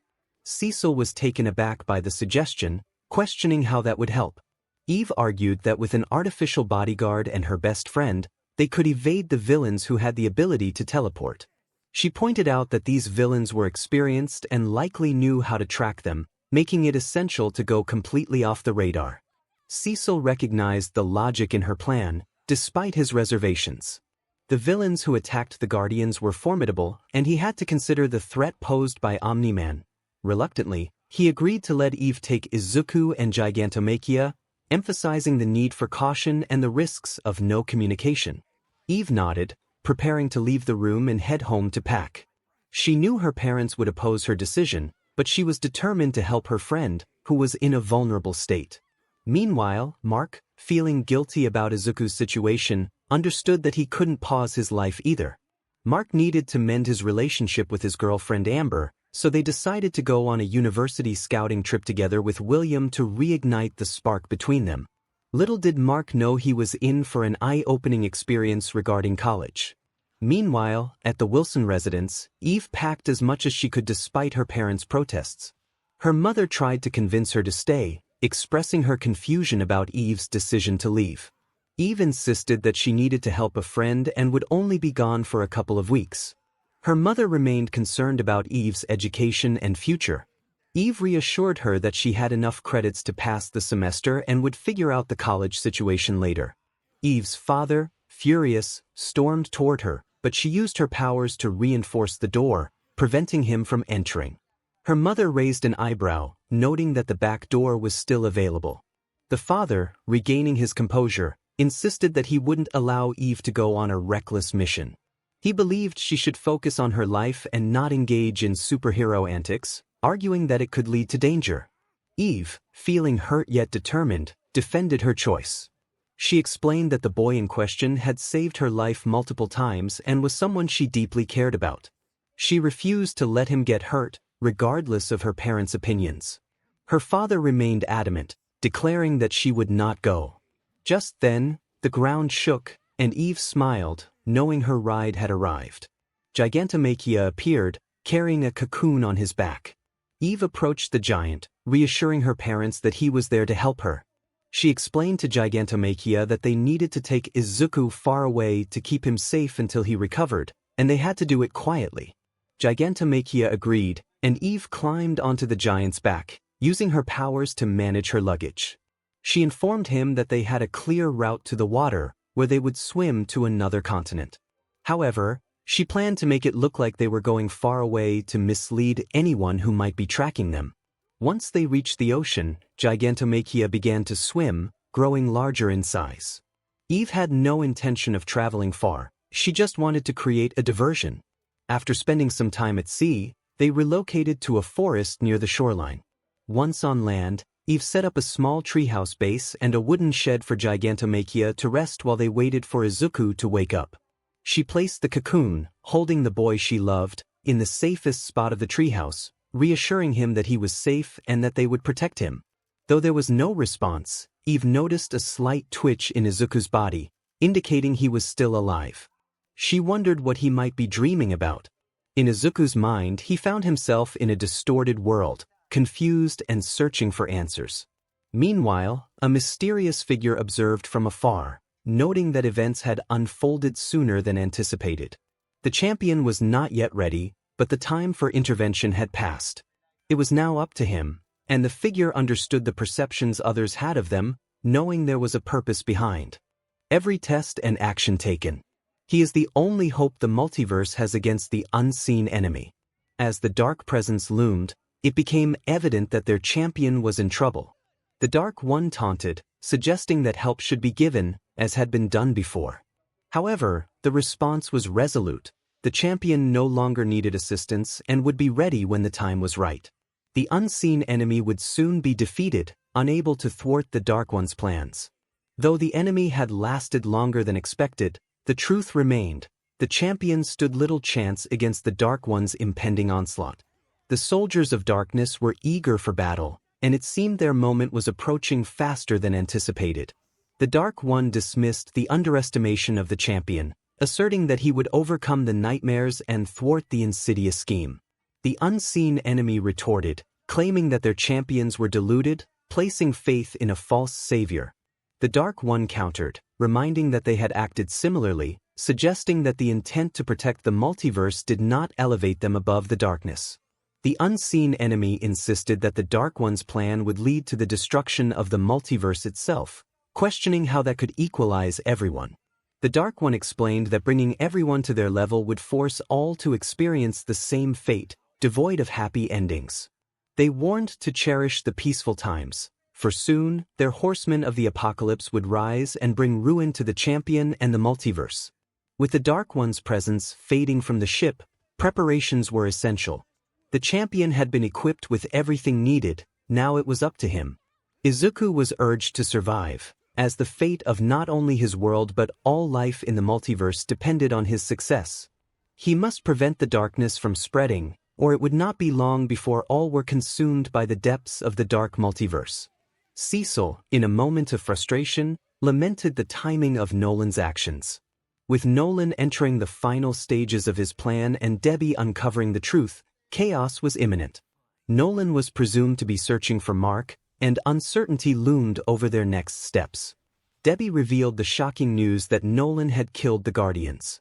𝗧𝗵𝗲 knew they had to keep this information secret until they could fully understand Nolan's intentions. The urgency to find Mark was palpable, and a plan was needed to buy more time and ultimately stop Nolan for good. 𝗧𝗵𝗲 directed his agents to the workshop, hoping to find something useful. They quickly returned with items from Mark's work, including a voice recorder. As 𝗧𝗵𝗲 played the recording, Izuku's voice came through, explaining that if they were hearing this, it meant he was either in danger or had been taken elsewhere. Izuku's preparedness was evident as he detailed the technology he had been working on. He mentioned a sonic frequency blaster designed to exploit Nolan's abilities, which would incapacitate him without causing fatal harm. Additionally, he described gravity bracelets intended for Mark's training, which could potentially immobilize Nolan or slow him down. With this information, hope flickered amidst the uncertainty, and the fight for the multiverse continued. The final project that was on the mind of the inventor was the energy gauntlets. This was the project he was most concerned about, as the energy they emitted was designed to disrupt the nervous system. However, he hadn't had a chance to test them yet. If they worked effectively, they could potentially incapacitate Omni-Man with enough force to make him lose consciousness. But that was merely hopeful thinking, considering the limited time he had been given.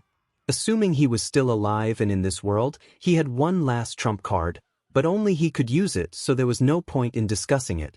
He hoped this information would be helpful to Cecil and wished him good luck. The recording abruptly ended.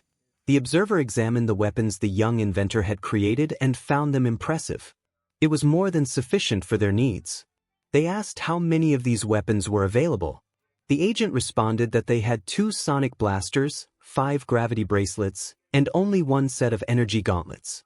That wasn't nearly enough to take down Omni-Man, and there was still uncertainty about whether these weapons would even function as intended. But it was better than nothing.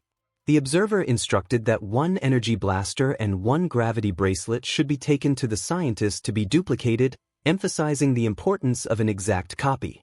If a 17-year-old could create these, surely the scientists could replicate them. As the agents left with the equipment, only a single blaster and 3 gravity bracelets remained, intended to stop the strongest man alive. It was not an ideal situation, but it was something. Debbie interrupted, expressing concern that Izuku had created these weapons specifically to fight Nolan. It was clear to her that he had figured out the truth. The observer acknowledged that Izuku had indeed realized it himself. He hadn't wanted to believe it, but the young man was intelligent. He had explored every possible explanation for Nolan's actions, from mind control to blackmail, even considering the possibility of an evil version of Nolan from another dimension. The observer clarified that he hadn't explicitly told Izuku to keep it a secret. The boy had chosen to do so to protect Debbie and Mark, as well as Nolan. Debbie seemed to accept this explanation and inquired about Izuku's current whereabouts, asking if he was still in the hospital. The observer shook his head, revealing that the monitor had visited Izuku and initiated a transformation. Izuku was changing, and while they were uncertain of the specifics, they knew he would emerge incredibly powerful. The downside was that during this transformation, he was completely vulnerable and would remain so for another 2 weeks. If only they could hold off Nolan just a little longer, they would have someone capable of standing against him. Debbie asked what the plan was now. The observer stated that they had no choice but to consider their second option, as there was only one other person who might be able to confront Omni-Man and survive. Debbie protested, insisting that it was not a viable option. The observer pressed for her to reveal the location of that person. Meanwhile, Mark, also known as Invincible, was having a rough day. His girlfriend had just broken up with him, and despite revealing his identity as Invincible, it hadn't changed anything. Amber had known about his identity all along but had never mentioned it, which only made Mark feel worse for having lied to her. Now, he was in the car with William, eating and lamenting his breakup. He expressed his frustration about being dumped, to which William pointed out that Mark had been oblivious to the breakup for months. He compared Mark to a character in a samurai movie who didn't realize he had been defeated until it was too late. Mark tried to explain that such scenarios were fictional, but William was more interested in the fact that Mark had a friend from Japan who had shared insights about samurai movies. William's excitement grew as he learned that Mark was friends with a superhero from another universe, marveling at the reality of the multiverse. Feeling overwhelmed by William's enthusiasm, Mark decided he needed to talk to Eve instead. He exited the car and took off into the sky, leaving William with a multitude of questions. Eve was currently hiding in the woods, guarded by the behemoth near her treehouse. She had gone completely off the grid, leaving her phone behind and ensuring there was no technology within 100 miles. As she sipped her morning coffee, she watched over the cocoon that contained the boy she loved. She spoke softly to him, expressing her hope that he could hear her. She mentioned that he had been in the cocoon for a week and that only 2 more weeks remained until he could be free again. Silence was her only reply, a constant since he had entered the cocoon. If he could respond, she couldn't hear him. All she knew was that he was alive and dreaming about something. With that in mind, she decided to express her feelings. She reflected on what he had said back in the workshop about how she deserved someone better than him. She replayed those words in her mind, struggling to understand what he thought was wrong with himself. He was amazing, possibly the best thing that had ever happened to her. She wished he could see that. Maybe he was right, perhaps she did deserve someone better, but that wasn't what she wanted. She wanted him. She didn't care if he didn't think he was worthy, she believed he was. She wanted to be with him. Silence was the only response, and once again she placed her head in her hands, wishing he could see and hear what she was saying. Meanwhile, Nolan was racing around, trying to find Mark after the incident with Donald and the rest of the spy team across the street from his house. He was searching for his son, Invincible, and had tried calling him, but there was no response. Now he was forced to look for him, having an idea of where to check first. William, Mark's childhood friend. William had mentioned that Mark was going to talk to Eve, but no one knew where she was, making it feel like searching for a needle in a haystack for both Mark and 𝗵𝗃𝗲. 𝗵𝗃𝗲 considered all the places where Eve could be, her parents' house, school. He didn't know her well, making it difficult to come up with ideas about her whereabouts. However, he knew he had to find her because he needed to locate Mark before someone else influenced him against his father. He zoomed across the desert, unaware that Mark was only a few hundred miles ahead. Back in the control room, 𝗧𝗏 and his team were tracking both Invincible and 𝗵𝗃𝗲. 𝗧𝗏 expressed frustration, stating that nothing they were doing was working and they needed more time. Debbie questioned what they were trying to achieve, suggesting it was impossible to hold him off for 2 weeks. One of 𝗧𝗏's agents then reported a peculiar energy signature appearing close to 𝗵𝗃𝗲, resembling some sort of shadow. 𝗧𝗏 was exasperated, wondering what else could go wrong that day. 𝗵𝗃𝗲 was flying forward, searching for his son, when he suddenly stopped, feeling an overwhelming presence. He found himself facing a shadow hovering in midair. The shadow introduced itself, acknowledging Nolan Grayson as a soldier of the Empire. Nolan, preparing for a confrontation, asked who the shadow was and if 𝗧𝗏 had sent it. The shadow clarified that it was not sent by 𝗧𝗏 but was an acquaintance of his, known as the Monitor. Nolan admitted to having met the Monitor but not in person, questioning the shadow's intentions. The shadow chuckled, stating it could be a friend and knew what Nolan was planning. It offered to help in exchange for something in return. A camera zoomed in on their conversation, and 𝗧𝗏 instructed his team to record everything. The shadow assured Nolan it could help him. However, Nolan, distrustful, insisted he didn't need help and wasn't interested in any offers. The shadow then revealed it could provide the exact locations of Eve and his son, Invincible. Nolan hesitated, realizing he needed that information, and expressed his willingness to listen. In the control room, agents struggled to identify the shadow, noting it was conscious but they were at a loss regarding its nature. 𝗧𝗏 demanded they figure it out, emphasizing that whatever it was clearly not on their side. Suddenly, the Monitor appeared, startling 𝗧𝗏. The Monitor confirmed it knew the shadow, explaining it was responsible for bringing villains into their reality, a being whose name could not be spoken. Debbie noted that this entity wanted to work with Nolan. The Monitor warned that if 𝗵𝗃𝗲 and the shadow fought, 𝗵𝗃𝗲 would lose without question. Meanwhile, the two were discussing their terms midair. Nolan sought clarification, asking if the shadow would provide the locations of his son and Eve's hideout in exchange for killing Izuku.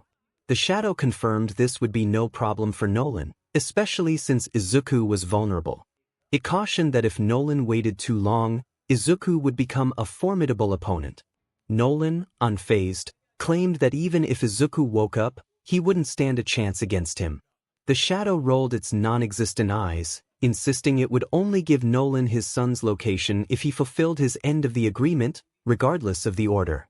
Nolan, seeing no downsides, agreed to the deal, questioning why the shadow couldn't do it itself.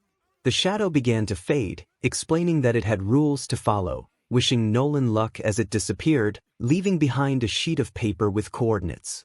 Nolan grabbed it, realizing it contained the exact locations of his son and Eve's hideout. Everything was falling into place, and he smirked, believing making the deal was the best decision he could have made. All he had to do was eliminate an insignificant target in his eyes. He felt victorious, unaware that he was about to lose the war. Meanwhile, in the cave where the villains were plotting, they watched the same footage that 𝗬𝗏 and his team were monitoring. They hacked into their computers, and now they were all viewing the same thing. Mr. Compress noted that their mysterious benefactor had delivered the message, questioning whether they could trust the so-called shadow. 𝗬𝗏 remarked that they didn't have much of a choice, everything was falling into place, and all they had to do was wait. He then asked the doctor if they were ready. The mad doctor turned in his chair and pressed a button on the remote. From the tubes emerged a large, muscular creature, wheezing heavily. The doctor explained that these beings were not quite high-end and lacked independent thought, but their strength surpassed what they had in life. They would be a force to be reckoned with. Toga eagerly asked if it was finally time to confront the arrogant hero, but 𝗬𝗏 reminded her to keep her knives ready for now. They needed to wait for the big boss to arrive before making any moves. In a different perspective, one of the twins placed a new body on the table, explaining that this process wouldn't transfer consciousness. Everything would change for the new body, while the original would remain the same. The other twin warned that it would be painful, but the individual was ready to embrace the pain, viewing it as a release from a lifetime of suffering. As they pressed the button, electricity surged through, causing intense pain, but it was a necessary step toward a new beginning. When Rudy awakened in his new body, he felt a strange sense of continuity. It was a bizarre experience, but he was determined to make it work. One of the twins noted that they had to make the transition seamless, otherwise, the truth about being a clone would become apparent. As the other Rudy began to cough, he realized he was alive, but he understood the gravity of the situation. The original Rudy offered to help make the world safer, but the clone insisted that there could only be one. Knowing what he had to do, Rudy acted with mercy, ensuring a peaceful end for the clone. One of the twins shed a tear, acknowledging the sacrifice. As Rudy prepared to leave, he handed over a flash drive containing an encryption key, joking about his sense of humor. However, he reminded them that his extra payment was a request for their surrender. The twins laughed, questioning how he planned to stop them. Rudy, despite being in a younger body, was a 37-year-old genius equipped with a Neuralink chip. He launched 2 robot drones from the van, which grabbed hold of the twins. Though they fought back, Rudy had a backup plan. He activated his final failsafe, transforming his vehicle into a giant robot designed for justice, which chased after the twins while he waited in the corner. Though he disliked betraying those who had given him a new body, he couldn't allow the twins to roam free. He felt conflicted, knowing he had already risked a lot by breaking them out. Suddenly, Rudy experienced a disorienting shift, finding himself in an unfamiliar place. A feeling of dread washed over him as he heard a voice. Turning around, he faced a scarred man with no face, who questioned his identity. Rudy stumbled back in fear, overwhelmed by a sense of familiarity and dread. The man taunted him, suggesting that running would only make things more entertaining later. The Demon Lord is coming, a chilling thought echoed in Rudy's mind as he struggled to return to reality, the fear lingering like a shadow. He felt a strong urge to reach the Guardian's base, sensing that whatever awaited him there was far more important than anything else. He called the robot to take him to the base, an unsettling feeling gnawing at him that something terrible was about to happen. At the Guardian's HQ, the team was preparing for their patrol, their spirits lifted after recent victories. However, 𝗬𝗏 interrupted their plans, instructing them to remain on standby. 𝗬𝗏, speaking through the screen, urged them to sit tight until he called, his tone leaving no room for argument. Rex, feeling offended, protested that they were not children waiting in the back seat. He demanded to know what was happening, but 𝗬𝗏 cut off communication, leaving Rex frustrated. His teammates, however, had their own concerns. Rex insisted that they were the Guardians of the Globe, the greatest superhero team, but Black Samson pointed out their recent failures. They had lost nearly every battle, and even their victory against the Lizard League felt hollow. Kate chimed in, emphasizing that their disorganization had led to chaos, with many injured during their last encounters. She reminded Rex that he had fled during a fight, which only added to the tension. Rex attempted to deflect the blame, questioning why they were being kept in the dark. 𝗵𝗲 agreed, stating that they needed to know what was going on to be of any help. Just then, a giant version of the robot crashed through the door, and to their shock, a miniature version of Izuku was in its grasp. Rudy, overwhelmed by the fear from his vision, rushed in without time to explain. He needed to contact 𝗧𝗏 urgently. Rex, bewildered, tried to comprehend the situation, but Rudy activated his neural link to push the robot aside and reach the computer. He quickly contacted 𝗧𝗏, who was equally confused by the sight of the small Izuku. Rudy conveyed the urgent message he had received from a faceless creature. The demon lord was coming. 𝗧𝗏's expression shifted to one of alarm as he processed the information. He ordered the Guardians to remain on standby, the gravity of the situation sinking in. Meanwhile, a separate team was monitoring Omni-Man, who was flying towards the coordinates given to him by the shadow. He intended to recruit Mark first before dealing with Izuku, viewing him as nothing more than an obstacle. Though he had made a deal, his true intentions remained unclear, but he was determined to eliminate the green-haired boy from the equation. There were plenty of other humans who didn't possess his strength, ingenuity, or intelligence, but there were enough of them. Once the Empire ruled the planet, they would finally be able to reproduce their numbers. That was what he thought until a sonic frequency hit him like a heavy blow. He clutched his ears and fell to the ground, the ringing in his ears fading as he looked toward the one responsible for the attack. It was 𝗧𝗏, holding a weapon he had never seen before. 𝗧𝗏 remarked, surprised by the weapon's effectiveness. Omni-Man quickly recovered, anger flashing in his eyes as he demanded to know where 𝗧𝗏 had obtained it. 𝗧𝗏 smiled, revealing that it was a creation of Izuku, a 17-year-old science project. He found it almost laughable that the strongest man on the planet had been brought to his knees by a child's invention. In response, Nolan lunged forward, attempting to grab 𝗧𝗏, but 𝗧𝗏 teleported away just in time, dropping the sonic device. 𝗧𝗏 commented on Nolan's aggression, reminding him of their history. Omni-Man, now hovering above, warned 𝗧𝗏 to stay out of it. He lunged again, only to crash into the side of a small mountain as 𝗧𝗏 teleported away once more. 𝗧𝗏 insisted that he couldn't do that, and Nolan, frustrated, threw a rock at him, which 𝗧𝗏 dodged effortlessly. Nolan expressed his weariness with death, but 𝗧𝗏 teleported behind him, curious about Nolan's motivations. He had theories about why the Guardians risked their lives for him repeatedly. Nolan remained emotionless but furious, feeling the lingering effects of the sonic attack. 𝗧𝗏 pointed out that Nolan had friends, including himself, and he believed Nolan didn't kill them for mere amusement. There had to be a reason. Nolan looked away, a flicker of guilt crossing his face before it vanished. Realizing he wouldn't get any information from Nolan, 𝗧𝗏 decided to play a different card. He revealed that Izuku had theorized that Nolan secretly worked for an empire dedicated to conquering planets. The slight hesitation in Nolan's expression confirmed 𝗧𝗏's suspicions. 𝗧𝗏 continued, guessing that Nolan's reason for coming to Earth was to conquer it and that marrying Debbie and having Mark was part of a plan to bolster his empire's numbers.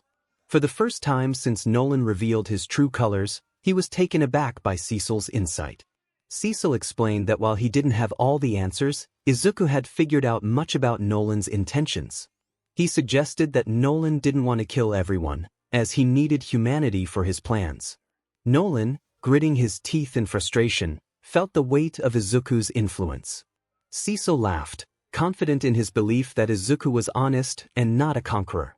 He contrasted that with Nolan's deceptive nature, pointing out how Nolan had fooled everyone for years, only to be seen through by a teenager. Nolan, now serious, flew up and clapped his hands, creating a shockwave. 𝗧𝗏 teleported again, this time behind the shockwave, taunting Nolan about the embarrassment of being outsmarted by a young boy. Nolan dismissed the confrontation, insisting that it was futile and that 𝗧𝗏 couldn't stop him. 𝗧𝗏, however, was determined to buy more time.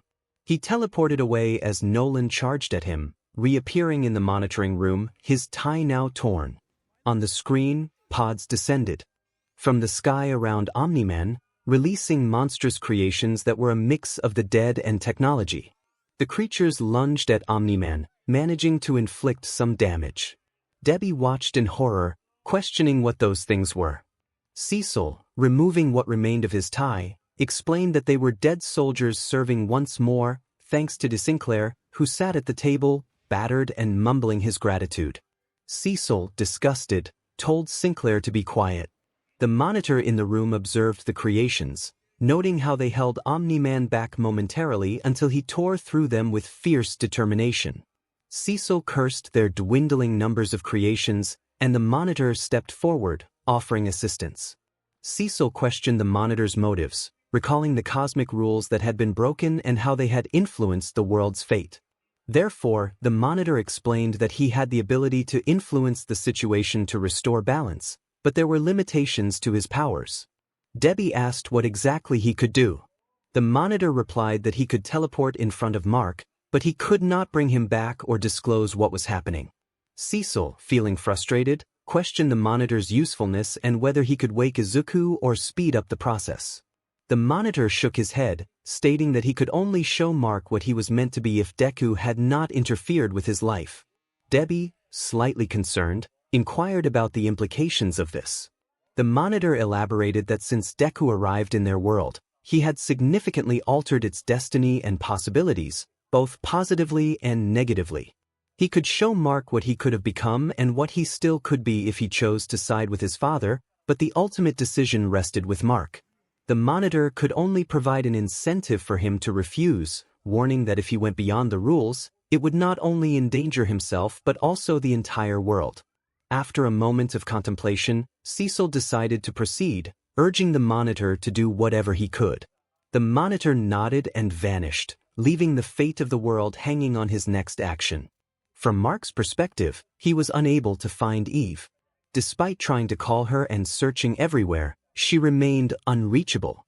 He sat down, reflecting on his life choices, feeling regret for revealing his invincibility to Amber and wishing he had ended things with her sooner to lessen the pain.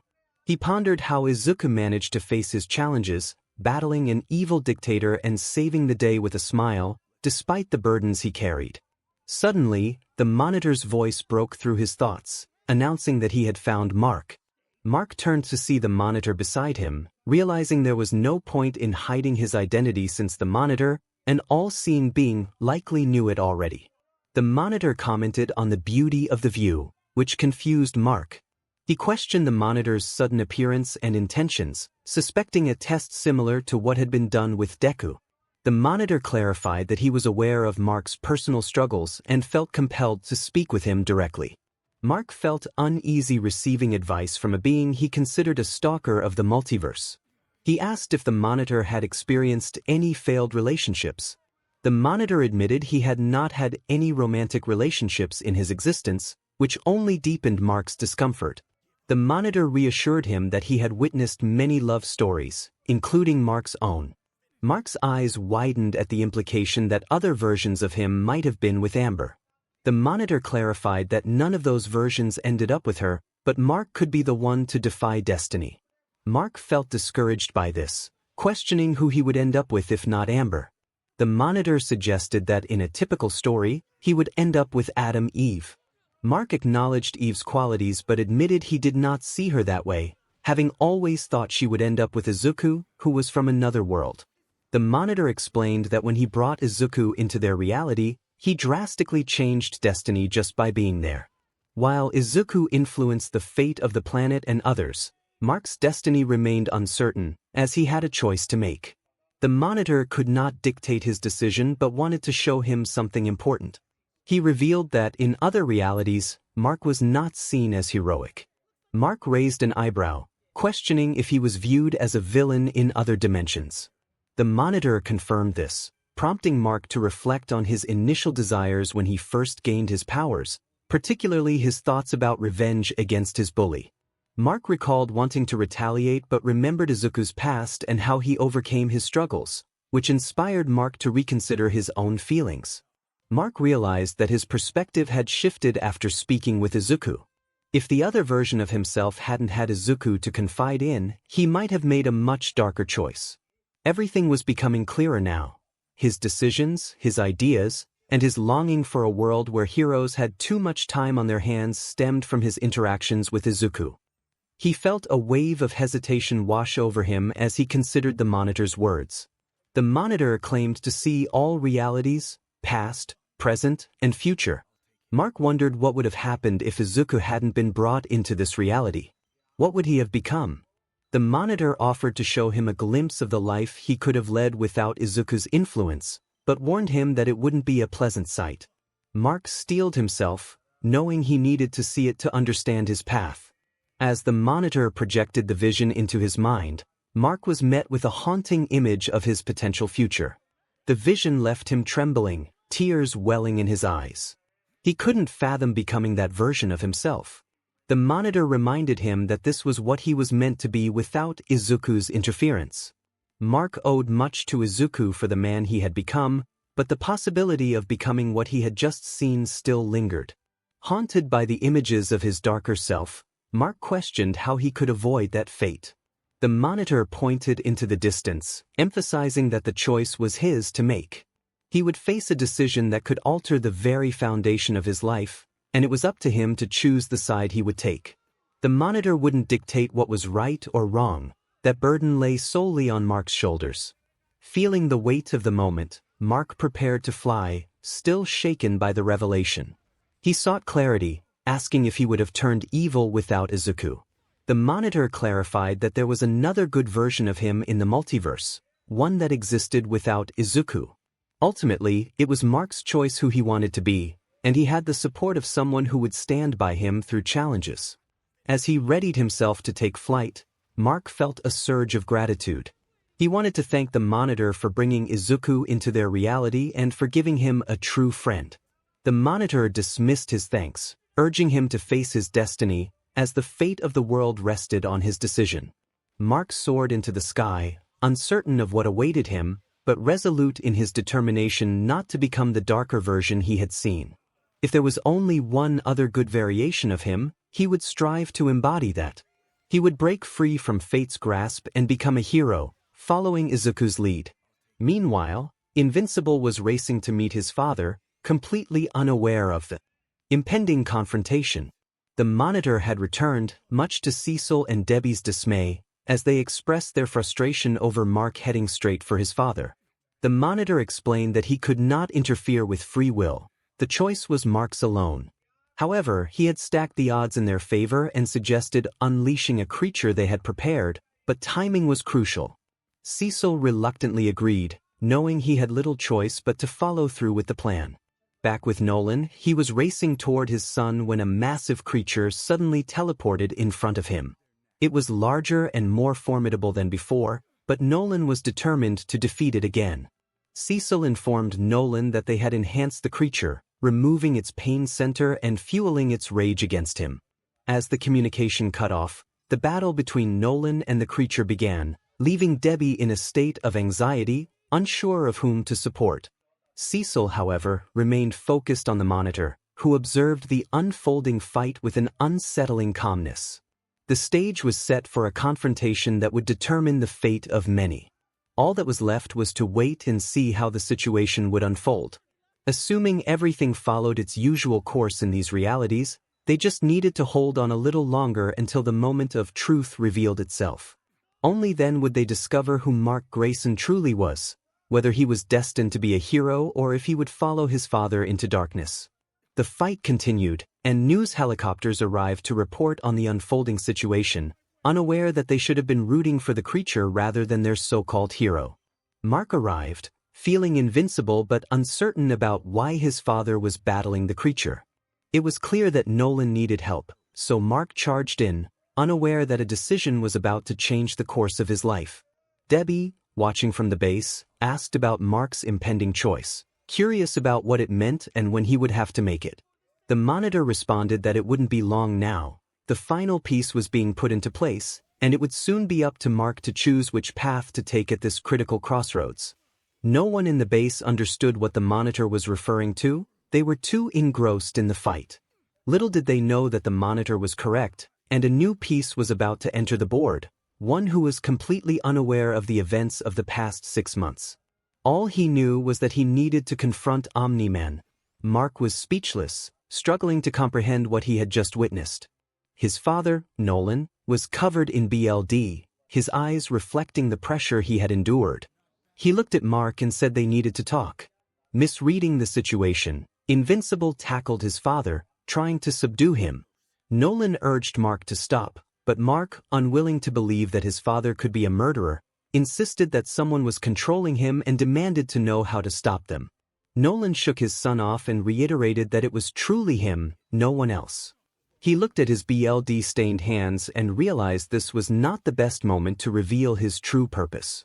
He explained that this wasn't how he wanted things to unfold, but he had no other choice. It was time for Mark to learn the truth about their origins. Nolan revealed the reality behind his lies, the true planet he came from, a world not of paradise but one where survival meant killing or being killed. They had eliminated half their population to rid themselves of the weak. He explained that his reason for being on Earth, as well as for having Mark, was to conquer it. Mark was devastated, tears welling in his eyes as he processed the betrayal. He felt as though his entire life had been a lie. Nolan attempted to put a positive spin on the situation, claiming it was good news that they could finally fulfill their purpose. Mark interrupted, questioning whether that meant killing. Nolan admitted that it was indeed for those who resisted. Mark gulped, realizing that this was the crossroads the monitor had spoken of, the moment that would determine whether he would become the version of himself he was meant to be or defy his destiny. The dilemma weighed heavily on him. He had just witnessed his father's violent actions and was torn between loyalty and the fear of becoming a murderer himself. Perhaps by joining the Empire, he could help Earth instead of becoming like the version he had seen in the monitor's vision. Izuku's words echoed in his mind, reminding him that it was his life and his powers, and he alone could decide how to use them. He recalled what Izuku stood for, a peaceful world without bloodshed. That world could not emerge from violence. Nolan's grip tightened as he questioned Mark's resolve. Mark firmly declared that he would not assist his father in taking over Earth simply because Nolan believed it was right. Frustrated, Nolan argued that he would be saving humanity from itself, insisting that without him, the world would be in chaos. Mark challenged his father's reasoning, questioning why he hadn't acted sooner. Nolan explained that he needed Mark to develop his powers, to ensure he was like him. Mark, gritting his teeth, rejected the idea of becoming a conqueror. He refused to enslave his friends for an alien empire he had never met. Nolan, struggling to contain his anger, reminded Mark of their long lifespan and how everyone he cared about would be gone before he reached 30. He painted a grim picture of a world reduced to dust, arguing that the only way for Earth to prosper was under the Empire's protection. Horrified by his father's vision, Mark stood firm in his beliefs. He remembered how Izuku never backed down, even in hopeless situations. Mark declared that it didn't matter if he lived for 1,000,000 years. Earth was his home, and he would not let Nolan destroy it. He affirmed that Izuku's dream was not a fantasy but a vision he shared. If he lived long enough, he would carry on that dream and create a world where heroes thrived, making his life worthwhile. Nolan's anger intensified as he confronted Mark, expressing disbelief at his son's choices. He insisted that Mark was throwing away something meaningful for a fantasy dream that would never materialize. Despite the fear coursing through him, Invincible raised his fists, declaring that it was a dream worth fighting for. Realizing he had lost the argument for the moment, Omni-Man closed his eyes and sighed, admitting he had been wrong to let Mark be influenced by someone he deemed a bad influence. He ominously suggested that after he dealt with Izuku, Mark would finally grow up. Mark's eyes widened in surprise beneath his mask, but before he could react, his father struck him down, creating a massive crater near the fallen monster. Expecting another attack, Mark was taken aback when he saw his father heading elsewhere. Panic set in as he realized where Nolan was going. With determination, the superhero soared into the sky, tackling his father midair. A fierce struggle ensued as Mark attempted to reach out to Nolan, insisting he wouldn't allow him to harm Izuku. Nolan, unfazed, argued that it was either now or in 50 years, questioning the value of Izuku's life and dismissing Mark's dedication to what he called an idiotic dream.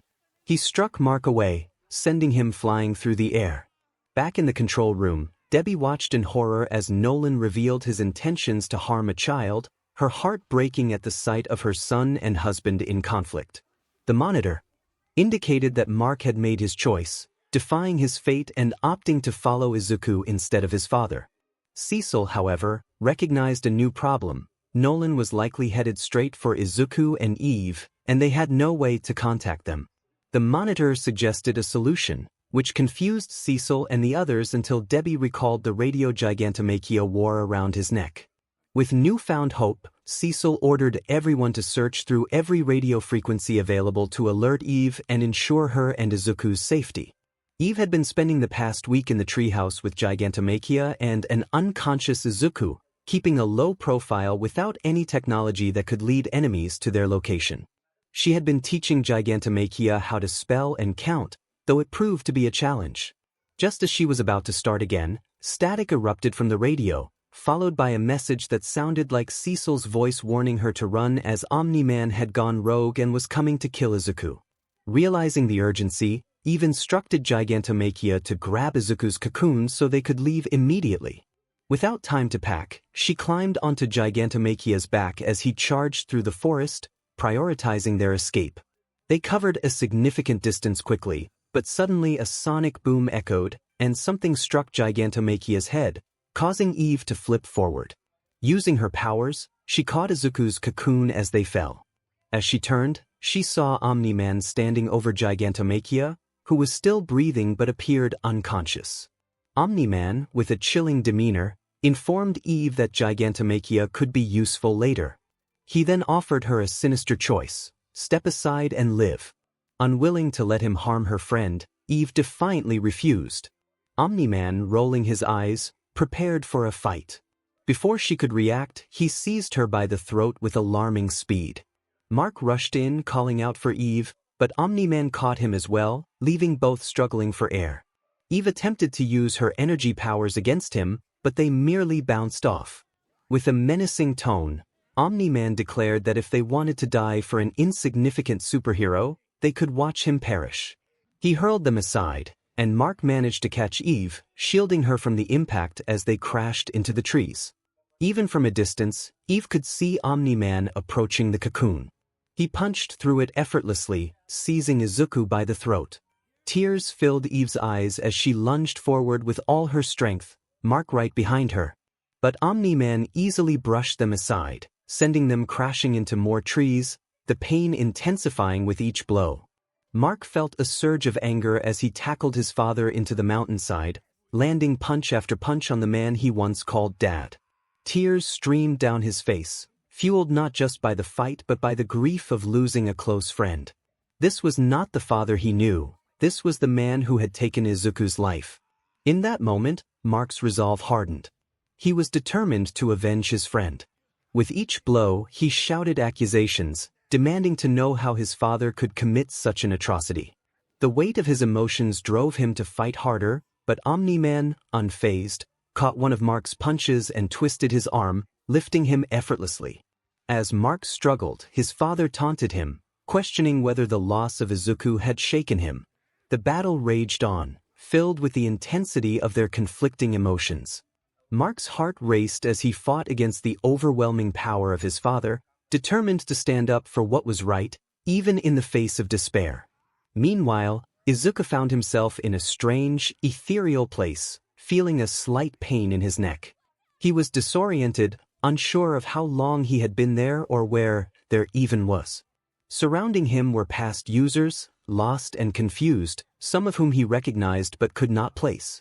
It felt like a limbo, neither heaven nor hell, devoid of the typical signs of either.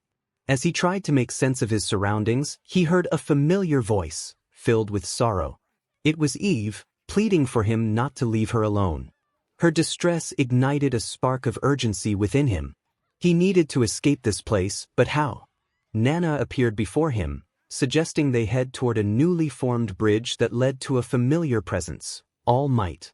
Other past users joined him, their forms reminiscent of All Might but in various colors and shapes. They seemed familiar yet distant. All Might's essence called to him, guiding him forward. With each step, Izuku felt a growing strength, but suddenly he was confronted by manifestations of his past, figures that represented his insecurities and failures. His father loomed large among them, berating him and calling him worthless, while former bullies laughed and jeered. Realizing these were manifestations of his own doubts, Izuku understood that to move forward, he needed to let go of the pain they represented. He walked through his father's image, feeling the weight of his past lift as he stepped closer to All Might. He declared that he would no longer be defined by his weaknesses. As he moved through the essence of his mentor, he felt a surge of determination. He was ready to embrace who he truly was, leaving behind the shadows of his past. The story paused at this pivotal moment, leaving the outcome uncertain but filled with promise. Did it hurt? Omni-Man grabbed his son's arm and twisted it, causing Invincible to cry out in pain. His cries were quickly silenced as he was thrown into the dirt, his father's punch sending blood splattering across the stone. The father questioned why Mark was making him do this, insisting it was for a good cause. Earth would rise from the dirt under the Empire's rule. Mark struggled to rise, his face swollen and his arm broken, but he managed to stand tall, relatively speaking. He asked what would happen if people resisted. Omni-Man replied that they were there to prevent resistance, to show everyone how pointless it was. They could either be part of something greater or face dire consequences. Mark countered that Izuku would never resort to such measures, he would find another way. Infuriated by his son's defiance, Omni-Man punched him back into the ground, knocking out 3 of Mark's teeth.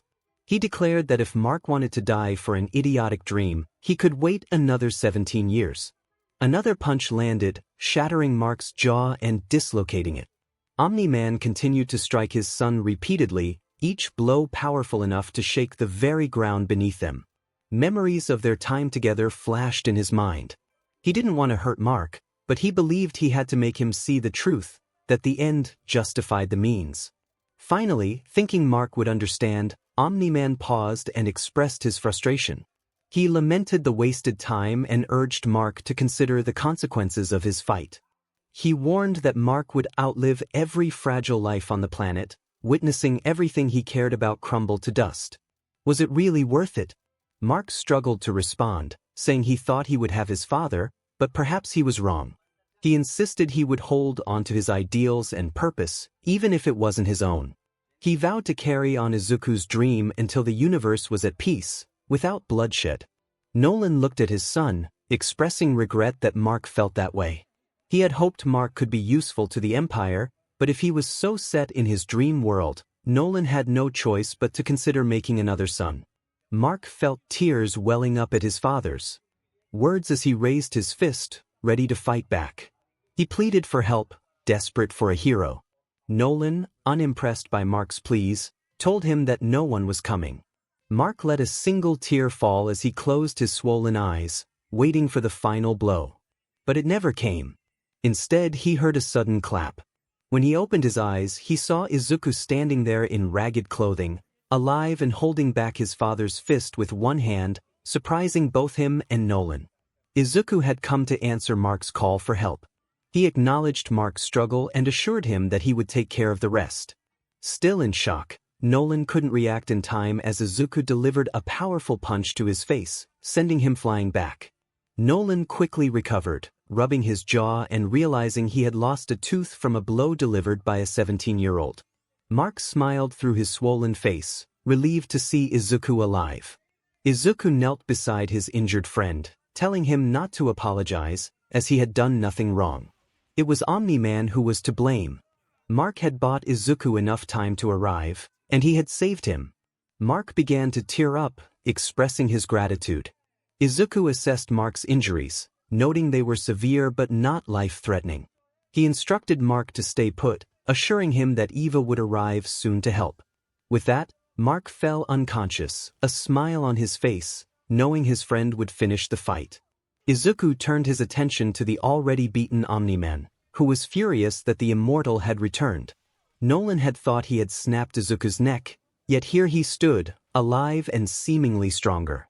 Nolan noticed that Izuku looked different, not just alive, but taller and more muscular. There was a look in his eyes that Nolan recognized. It was the look of someone who knew they would win. In the blink of an eye, Izuku vanished and reappeared above Nolan, who had not even seen him move.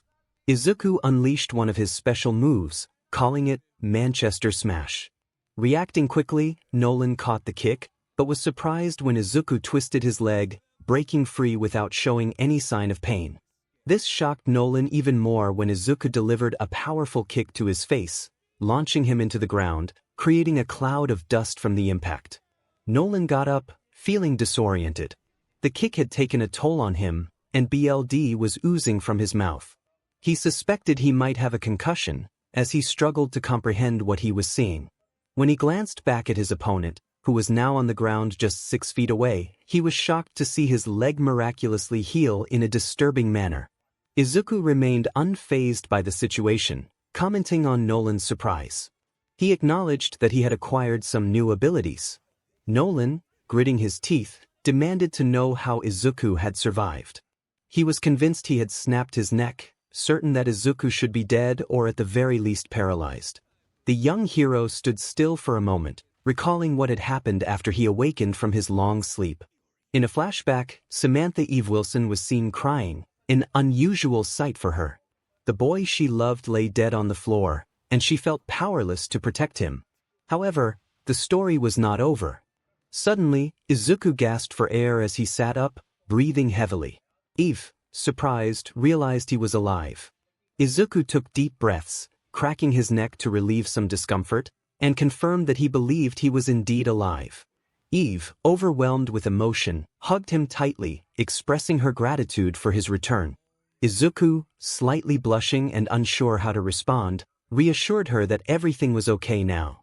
He then asked what had happened and why they were in the middle of the forest, noting his ripped costume. Realizing that Izuku had no idea what was going on, Eve quickly summarized everything. How he had been in a cocoon for a week, evolving, and how Omni-Man had been trying to kill him. She mentioned that Mark had tackled his father into a mountain and was still fighting him, but judging by the shockwaves coming from the mountain, he was losing. Izuku, determined, stated that it was time to put an end to this. Eve hesitated, questioning if he was sure he could take on Omni-Man after just waking up. Izuku examined his body, feeling stronger and faster, but sensed something else inside him urging him to fight. Realizing he couldn't ignore this instinct, he acknowledged that he had no choice but to act. Before he left, he felt compelled to explain himself. He surprised Eve by grabbing her by the hip and giving her a brief kiss, which she enjoyed. They separated, and Izuku revealed that it was her voice that had awakened him. He expressed his love for her, explaining that he came with a lot of baggage due to his past experiences, but he wanted to try to be a good boyfriend.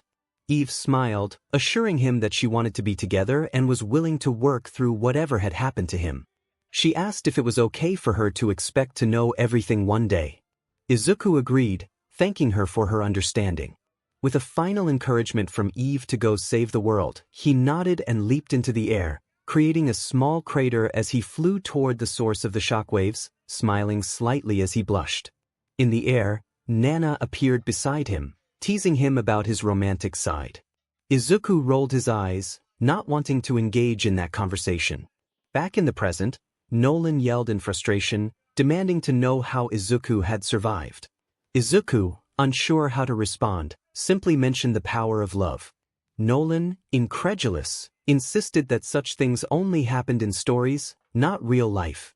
Izuku pointed out the irony of that statement, given Nolan's extraterrestrial origins. Nolan's anger intensified, and he declared that this time he would kill Izuku for real, threatening to feed him his own heart. With that, Nolan charged at full speed, tackling Izuku in the air as they exchanged powerful punches and kicks, creating massive shockwaves. Meanwhile, at the headquarters of the Global Defense Force, observers watched the battle unfold. To their surprise, it appeared that Izuku was gaining the upper hand, regenerating from every attack Nolan landed. One punch nearly took out Izuku's jaw, but moments later, it was as if nothing had happened. The monitor warned against celebrating too soon, stating that the battle was far from over. Cecil inquired about their trajectory and where they would land. Debbie, still confused, expressed her disbelief that Izuku had awakened so soon after being told he would be asleep for another 2 weeks. The monitor explained that a week had been just enough for Izuku to gain his super regeneration ability, allowing him to survive the neck break. However, the reason for his awakening remained a mystery, possibly an act of God or a miracle. Cecil dismissed the concern, noting that Izuku was currently winning and regenerating from any damage he sustained. The monitor, however, remained cautious, aware that the situation was still precarious. However, since Izuku's incubation PRD was not finished, he was not quite complete. His body was using the abilities, but mental stress began to build up, and eventually, his powers would not function properly. Even though Deku had gone Super plus Ultra, it was still anyone's game. The bad news kept coming. The trajectory indicated they were going to land straight in the middle of Chicago. It was relatively peaceful in the city until Omni-Man and Izuku burst through an entire building. Izuku, using 50% of his strength along with some stored-up energy, managed to kick Omni-Man off of him. When he reached the ground, he realized that the building that had fallen was collapsing and was about to crush people. Reacting quickly, he raced toward it, only to be grabbed from behind by Omni-Man. Nolan taunted him, suggesting he was going to save those people and take his eyes off of him, calling them insignificant, just like Izuku. In response, Izuku headbutted Omni-Man, causing him to stumble back and then race toward the falling debris. He knew he wouldn't make it in time, but then something peculiar happened. Pink energy emerged from an individual, creating a trampoline of air that caught the massive building debris. Izuku recognized the power and felt tears welling up. It was 𝗵𝗃, who assured him not to worry and to focus on facing Omni-Man. Trusting the former criminal, Deku turned his attention back to Omni-Man, who had recovered and was about to punch him. However, Izuku grabbed his arm, twisted it, and threw him to the ground, creating a shockwave that sent people running in panic. Nolan quickly got up from the floor, realizing that Izuku had predicted his movements and used his own strength against him. He felt insulted, claiming that his fighting tactics were supreme, honed over millennia. Izuku countered, suggesting that Nolan's tactics were basic and unimpressive.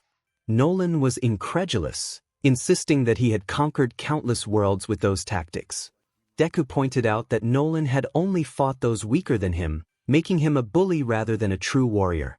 A moment of silence fell over the battlefield as Nolan processed the insult. He could not accept that a 17-year-old boy was belittling his culture and skills. Without thinking, he charged forward, but Izuku remained still for a moment and simply said 2 words, "Low gear." Suddenly, blue energy surrounded Nolan, slowing him down almost to a standstill. Izuku then declared he would show Nolan just how weak he truly was and punched him upward with such force that several of his teeth flew out as he was propelled into the air. A moment later, Izuku found himself above Nolan, looking down at him. Deep within Nolan's subconscious, he realized he was doomed from the start. From Nolan's perspective, everything felt surreal. He thought it must be a bad dream, a hallucination, as he struggled against a 17-year-old boy who was somehow stronger and faster than him. Everything went white, and when he looked at Deku, his eyes were glowing.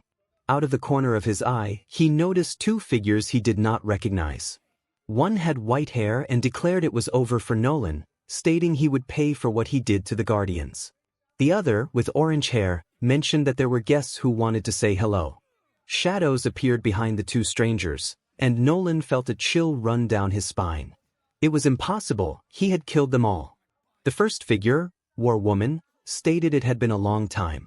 Red Rush added that it was payback time, while Darkwing mentioned they had been given a second chance.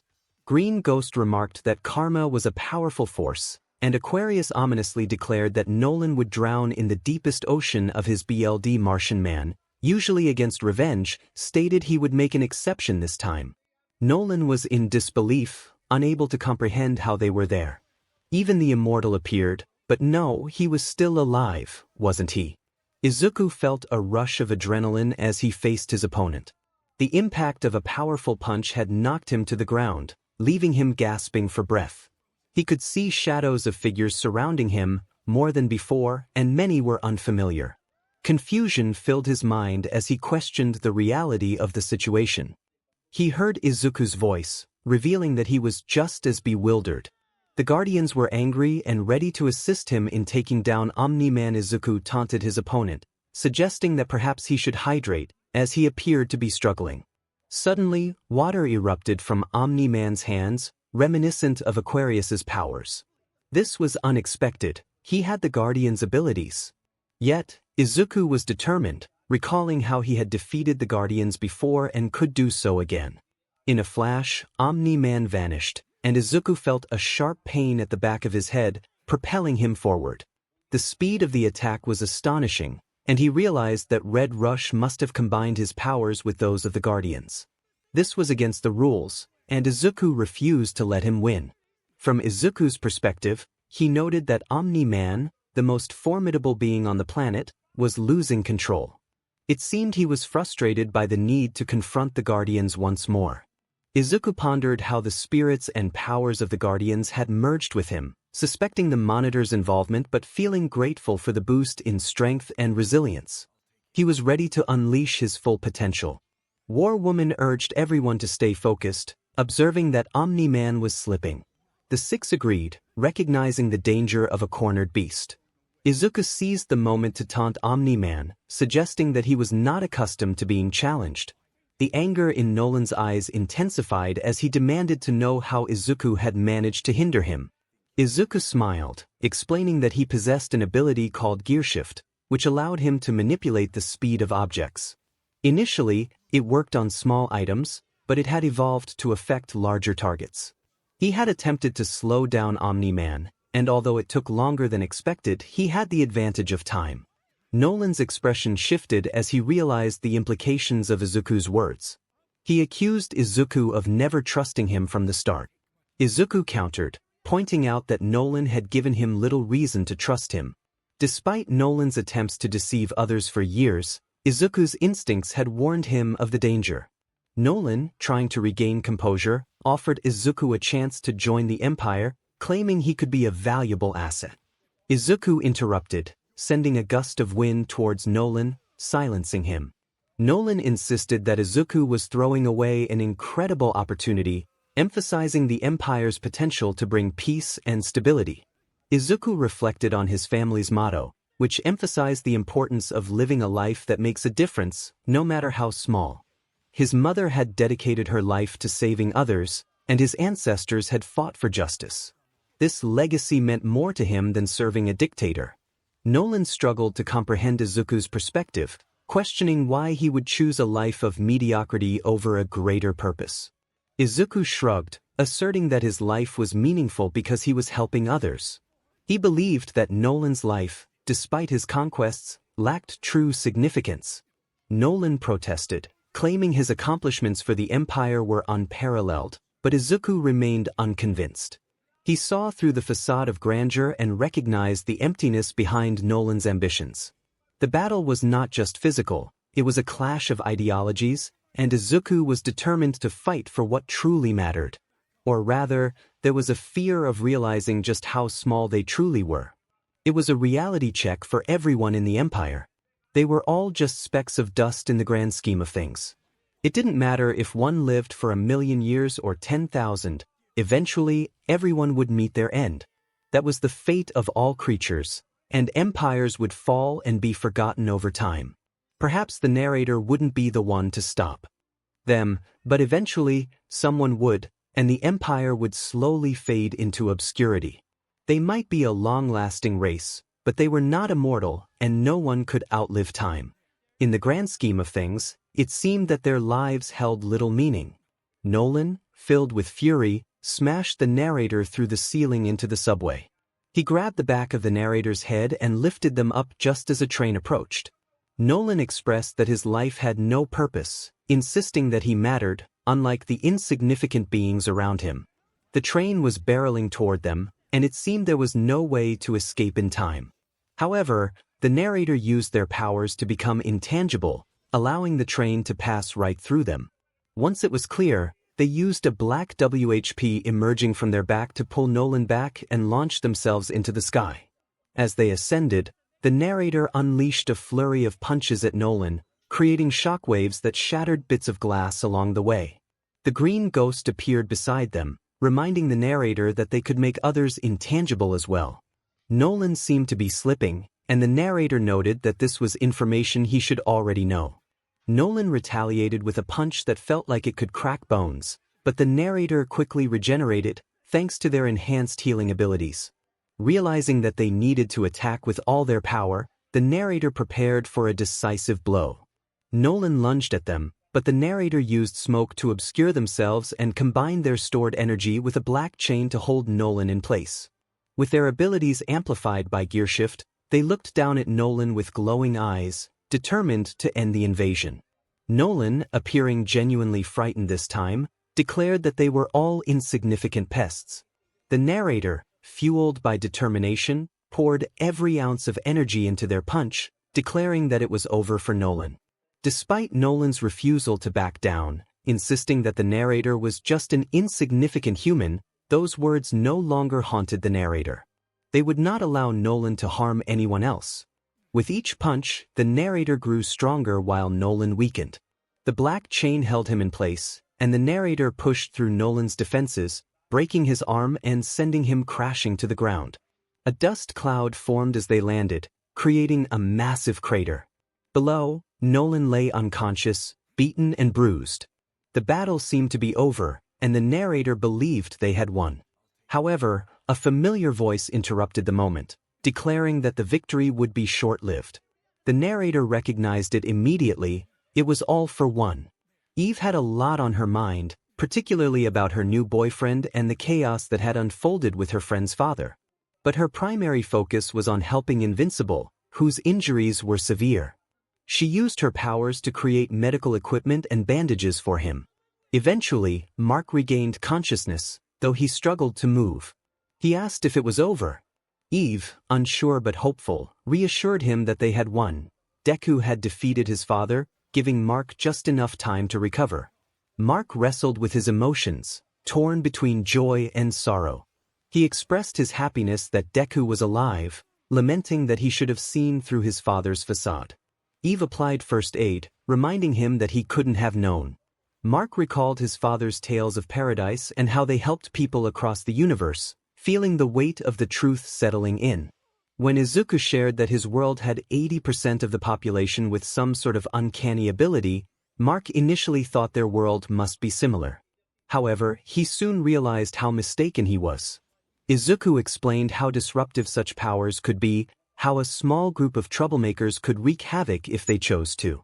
Mark had not considered it deeply at the time, but reflecting on it now, it was clear that his father had been misleading him. Every person on his father's planet possessed the same level of strength and power, and none of them used it for selfish purposes. It was hard to accept, but Mark had believed it without question. Eve reassured Mark, reminding him that he couldn't have known the truth. No one could have. His father had been a hero for 20 years, and this was not Mark's fault. Mark wanted to argue, but he couldn't find the words. He expressed a longing to be just like his father, and in some ways, he felt he almost was. Eve, confused, asked what he meant. Mark's tears flowed more freely as he revealed that the monitor had shown him a glimpse of what he might have become if Izuku hadn't come to their dimension. He confessed that he could have harmed others, even a child. In that moment, Eve understood the depth of Mark's distress. It wasn't just that his father was not the man he had believed him to be, it was also the realization that he had come dangerously close to becoming like him. If not for Izuku, Mark could have turned into someone entirely different. Eve reminded him that he hadn't become that person. He had chosen to follow Izuku's example instead of his father's. Mark was not like him. He had made the decision to be better. Mark fell unconscious again, but this time, he felt a bit more at peace. Although a heavy weight still lingered on his soul, Eve's words echoed in his mind, offering him some comfort. Just then, the behemoth awoke and charged toward one of his 𝗵𝗃𝗄𝗏. The sudden movement startled Eve, who exclaimed in surprise. The behemoth sniffed the air and declared that his 𝗵𝗃𝗄𝗏 was present. Eve assumed he meant Izuku, but the behemoth clarified that he was referring to his old emissary. Eve's eyes widened as she realized who he meant and what this man was capable of. If the behemoth was any indication, the demon lord was not to be underestimated, especially during a crisis like this. Panic surged through her as she muttered to herself. The people's celebrations were short-lived. They had witnessed Izuku defeat 𝗵𝗲𝗄𝗏, who lay unconscious but alive on the ground. For a moment, it seemed the worst was over, and everyone in the control room of the Global Defense Agency wanted to celebrate until a new threat emerged. A man in a suit and mask, resembling a nightmare, appeared just 3 feet away from Izuku and the unconscious traitor in the rubble of their battle. The atmosphere grew tense. Even though 𝗧𝗏 had never seen the stranger before, he recognized him immediately. He cursed under his breath, realizing that it was all for one. The situation had escalated, and it might have just gotten worse. He ordered his team to scan the new opponent for any information that could give them an advantage. Debbie watched the screen, feeling an inexplicable dread as she looked at the man in the suit. Today had been a whirlwind of emotions. She had seen her husband battle her son and witnessed the destruction of countless lives. Yet, the fear she felt now was unlike anything she had experienced before. She had never encountered this man and had only heard of him a few months ago, but she could sense that he was not merely a man, he was death itself among the living. 𝗧𝗏, too, felt a rare fear creeping in. He had faced death countless times, but the sight of this figure sent chills down his spine. He had hoped that Izuku's descriptions of the demon lord were exaggerated, but one look at the screen confirmed the truth. The mere presence of this man was enough to instill fear in those who had just battled 𝗵𝗲𝗄𝗏, a being capable of devastating the earth. 𝗧𝗏 spoke to his team, his hands trembling. He realized that Izuku must have felt this fear for the past 2 years, and it was no wonder he had become so paranoid. Debbie felt her legs weaken as she acknowledged the reality of the situation. She had not expected 𝗓𝗏 to be so imposing. 𝗧𝗏 agreed, recognizing that Izuku's descriptions had not done justice to the threat they faced. It was no coincidence that 𝗓𝗏 had appeared right after Izuku defeated Nolan. He had planned this all along, knowing Nolan's true intentions. The monitor confirmed that 𝗓𝗏 was skilled at devising plans. He likely had a backup strategy in case 𝗵𝗲𝗄𝗏 won the battle and had anticipated Mark's potential alliance with his father. The monitor questioned whether someone had revealed their plans to 𝗓𝗏. A brief silence followed before a shadow emerged from the darkness, recognizable by its crimson eyes. The agents turned, ready to defend themselves. In response, the shadow snapped its fingers, causing their weapons to disintegrate. The figure declared that there was no need for violence, admitting that he had informed the demon lord about everything he needed to know about their world, including 𝗵𝗲𝗄𝗏's plans. He even mentioned giving him a boost. The monitor's eyes widened in disbelief, and the shadow chuckled, revealing that he had acted similarly in the past. He reassured them that he hadn't healed 𝗓𝗏's injuries, but with his new abilities, he would truly embody the demon lord. Before the monitor could react, the shadow vanished, leaving only his voice behind. Did the monitor truly lose his mind? He had never attacked before, leaving that to his champion. Was he breaking the rules set between celestial beings? Neither was supposed to fight the other. The monitor expressed his disbelief, warning that more power had been given to a man who was already dangerous. Now, with an upgrade and access to the multiverse, he would spread like a virus, threatening every realm. The Shadow's voice responded with confidence, stating that his realm housed the most powerful warrior the multiverse could create. Each of those warriors had single-handedly defeated entire empires. If the Monitor's champion survived, he would send one of his warriors to visit him, eager to see the reaction on his face.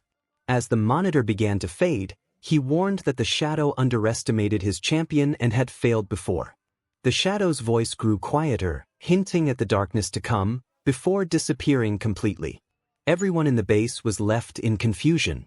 𝗧𝗏 realized the urgency of the situation and called for focus, urging everyone to handle one crisis at a time and to gather information. An agent stood up, revealing they had been hacked. The Guardians' HQ fell silent, their earlier relief at the battle's conclusion quickly overshadowed by the appearance of a man in a suit and helmet, standing close to the victor and the defeated. Robot recognized him immediately, stumbling back in shock, declaring him the Demon Lord. Chills ran down everyone's spines. This was the embodiment of darkness from Izuku's world, now standing in theirs. Though none would admit it, they all felt a sense of dread. Kate, feeling more fear than she would admit, noted how intimidating he was.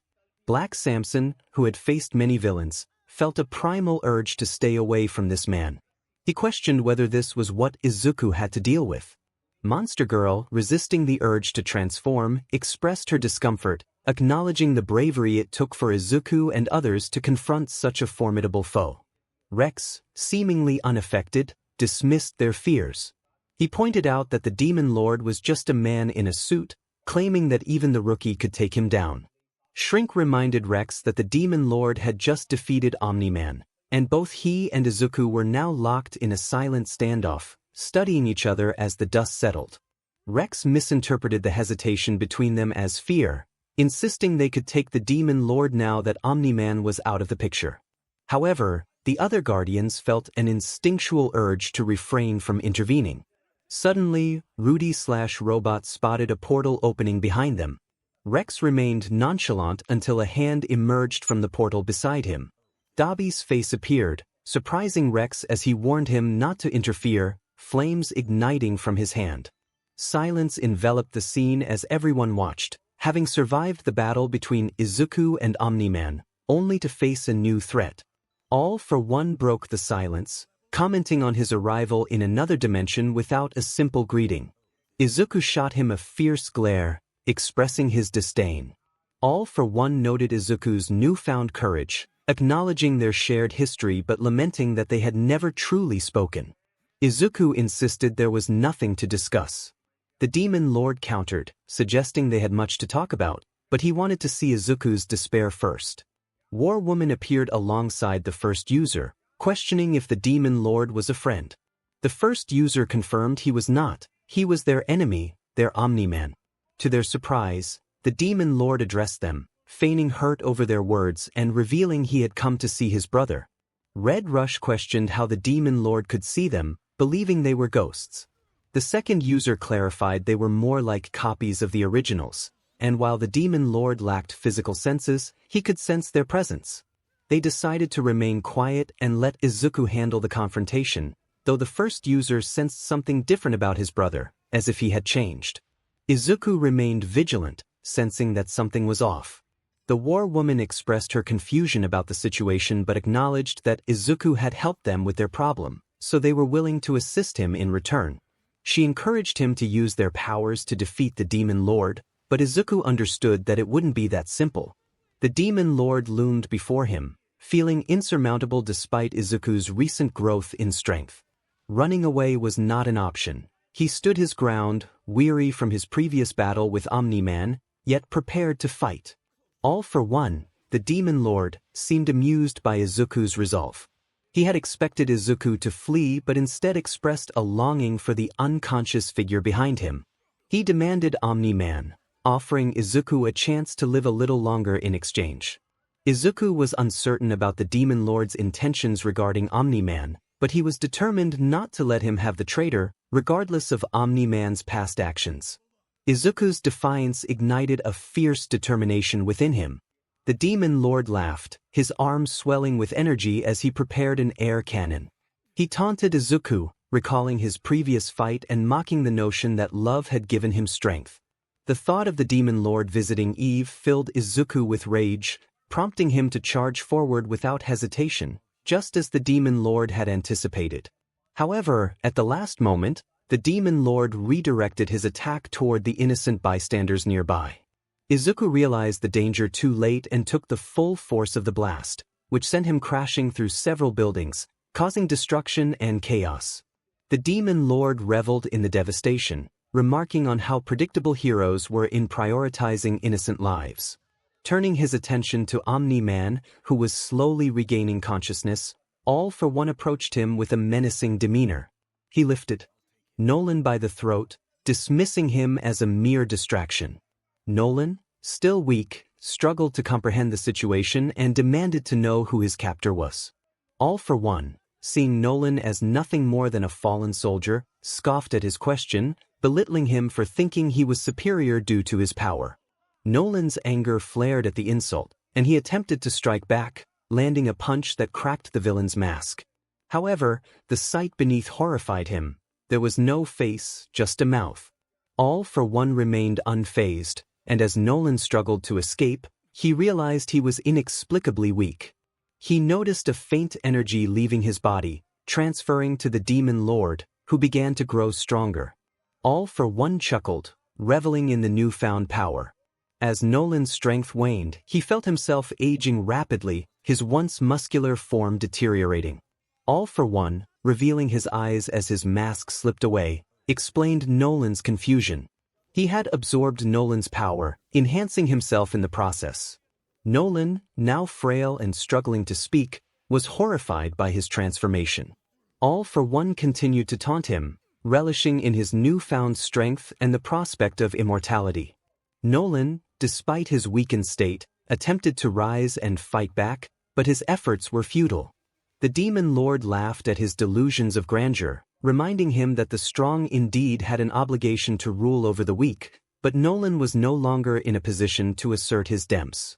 As he looked at 𝗓𝗏 through his fading strength, fear gripped him, and he felt himself slipping into despair. He gazed at the vast region before him, initially believing it to be an illusion, a trick of his mind. But as he faced the monstrous figure in front of him, he recognized something far more sinister than mere conquest. Looking into the man's newly acquired eyes, he saw emptiness, no soul, no consciousness, just a hollow shell. This realization filled Nolan with dread as the demon lord's smile widened. The demon lord proclaimed that Nolan and his people had never been strong. Compared to him, they were like screaming children squandering their potential. He had taken what they weren't using, claiming it as his own, and expressed gratitude for such a wonderful gift. As payment, he promised a swift end. Terrified, Nolan recoiled. He was unaccustomed to feeling utterly powerless against an enemy. He felt he could not show his face again after the humiliation of losing to someone so young.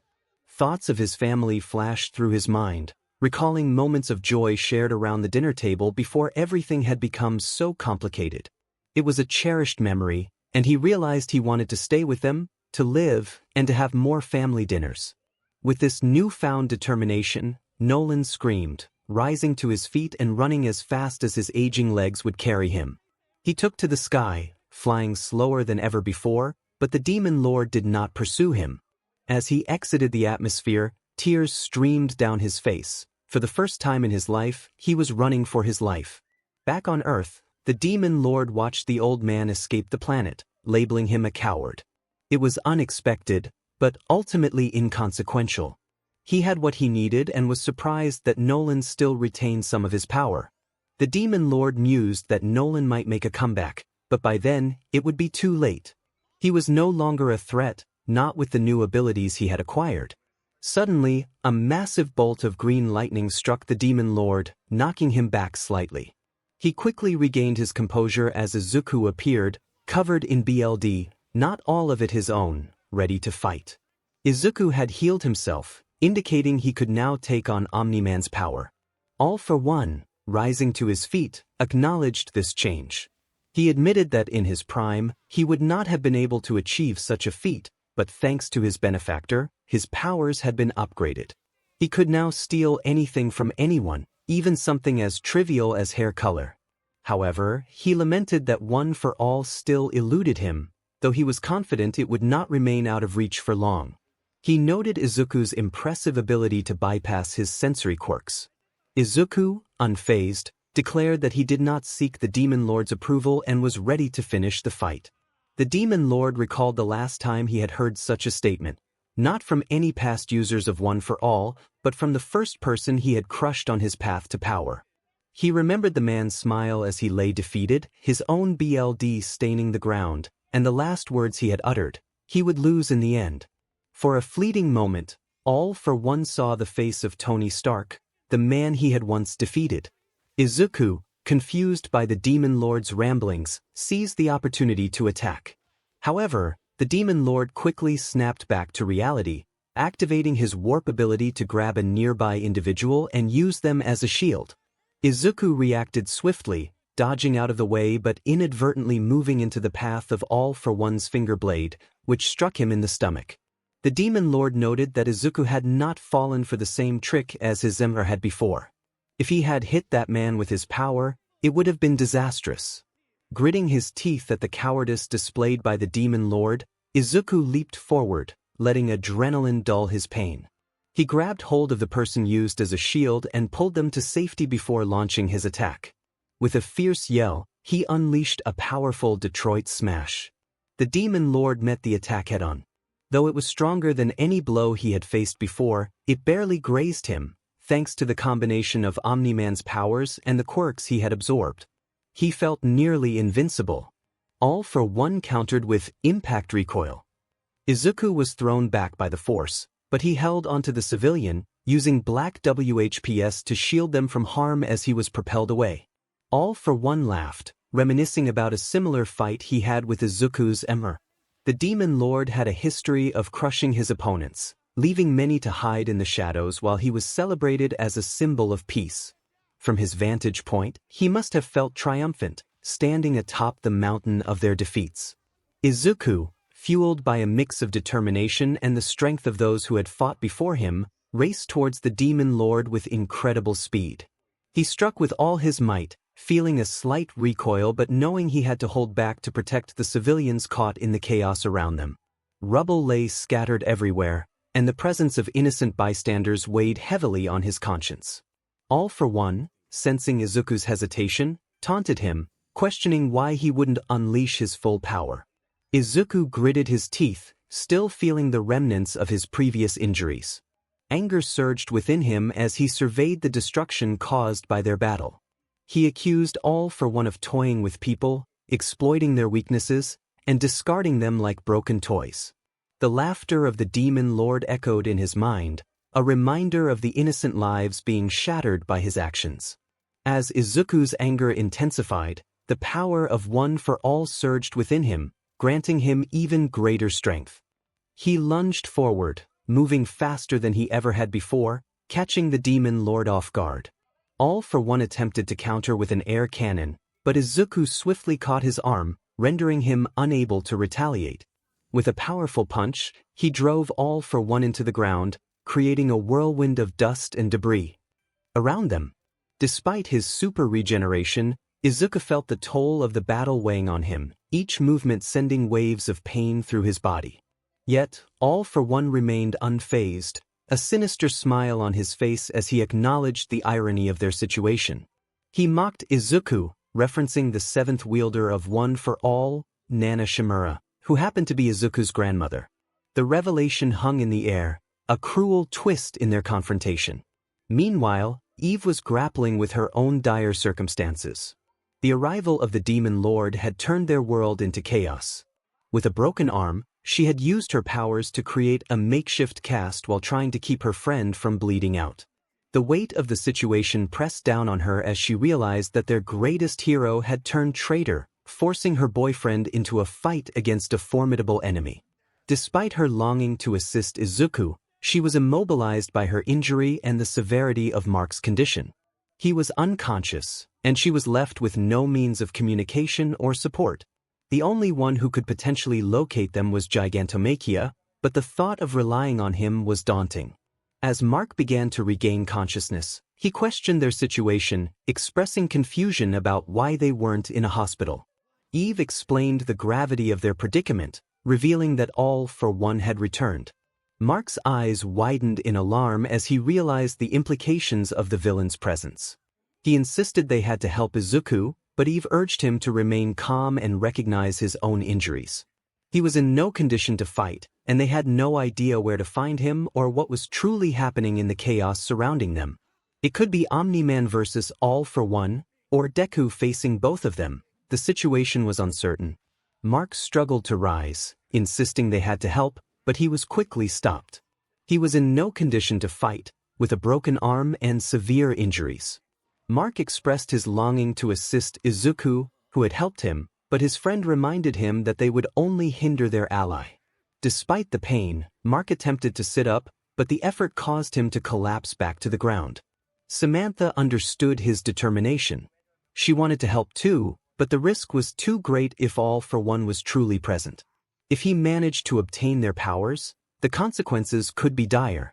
She recalled how Izuku had proven her wrong about her abilities, igniting a curiosity about what else she could achieve if she pushed her limits. The thought of creating or altering living cells crossed her mind, along with the potential dangers that could arise from such powers falling into the wrong hands. Suddenly, a monitor appeared before them, offering assistance. It proclaimed that it desired their help, and with a snap of its fingers, Mark's injuries healed, though his costume remained damaged. Samantha questioned the monitor's sudden interference, demanding to know why it had brought Izuku into this dimension and what its true intentions were. The monitor explained that it could not provide a straightforward answer at that moment, but it emphasized that Izuku's survival was crucial. Samantha, frustrated and protective, expressed her anger, insisting on a clear explanation. The monitor remained unfazed by her outburst, while Mark appeared slightly intimidated. Samantha's fury stemmed from the monitor's manipulation of their lives, and she demanded transparency. The monitor finally relented, stating that after the current crisis, it would share more information. However, for now, they needed to go to the Guardian of the Globe headquarters, where a significant battle was taking place. It was not the confrontation between the Demon Lord and Izuku, but rather a conflict that could shift the odds in their favor. The urgency of the situation was palpable, and Samantha warned the monitor that if it was lying and Izuku was harmed, she would hold it accountable. The monitor acknowledged her threat, revealing its complex nature. It claimed to hope for Izuku's victory and stated that they would need help from two new individuals.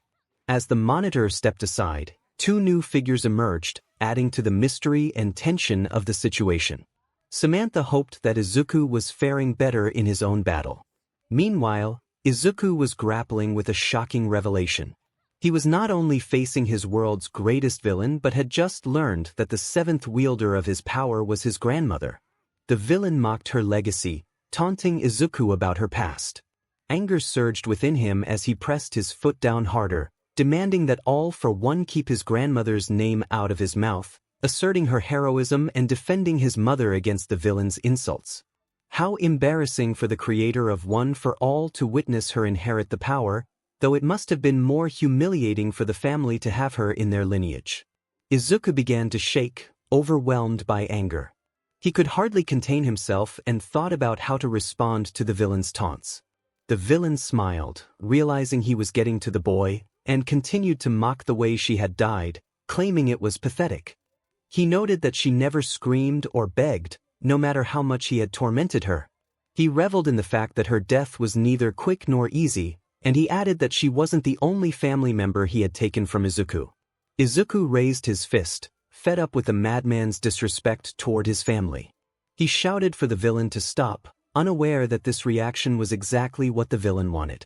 The villain activated his powers, creating a shockwave that launched Izuku into the air. He nearly collided with a news helicopter that was reporting on the chaos, but managed to regain his grip using his black WHP to avoid disaster.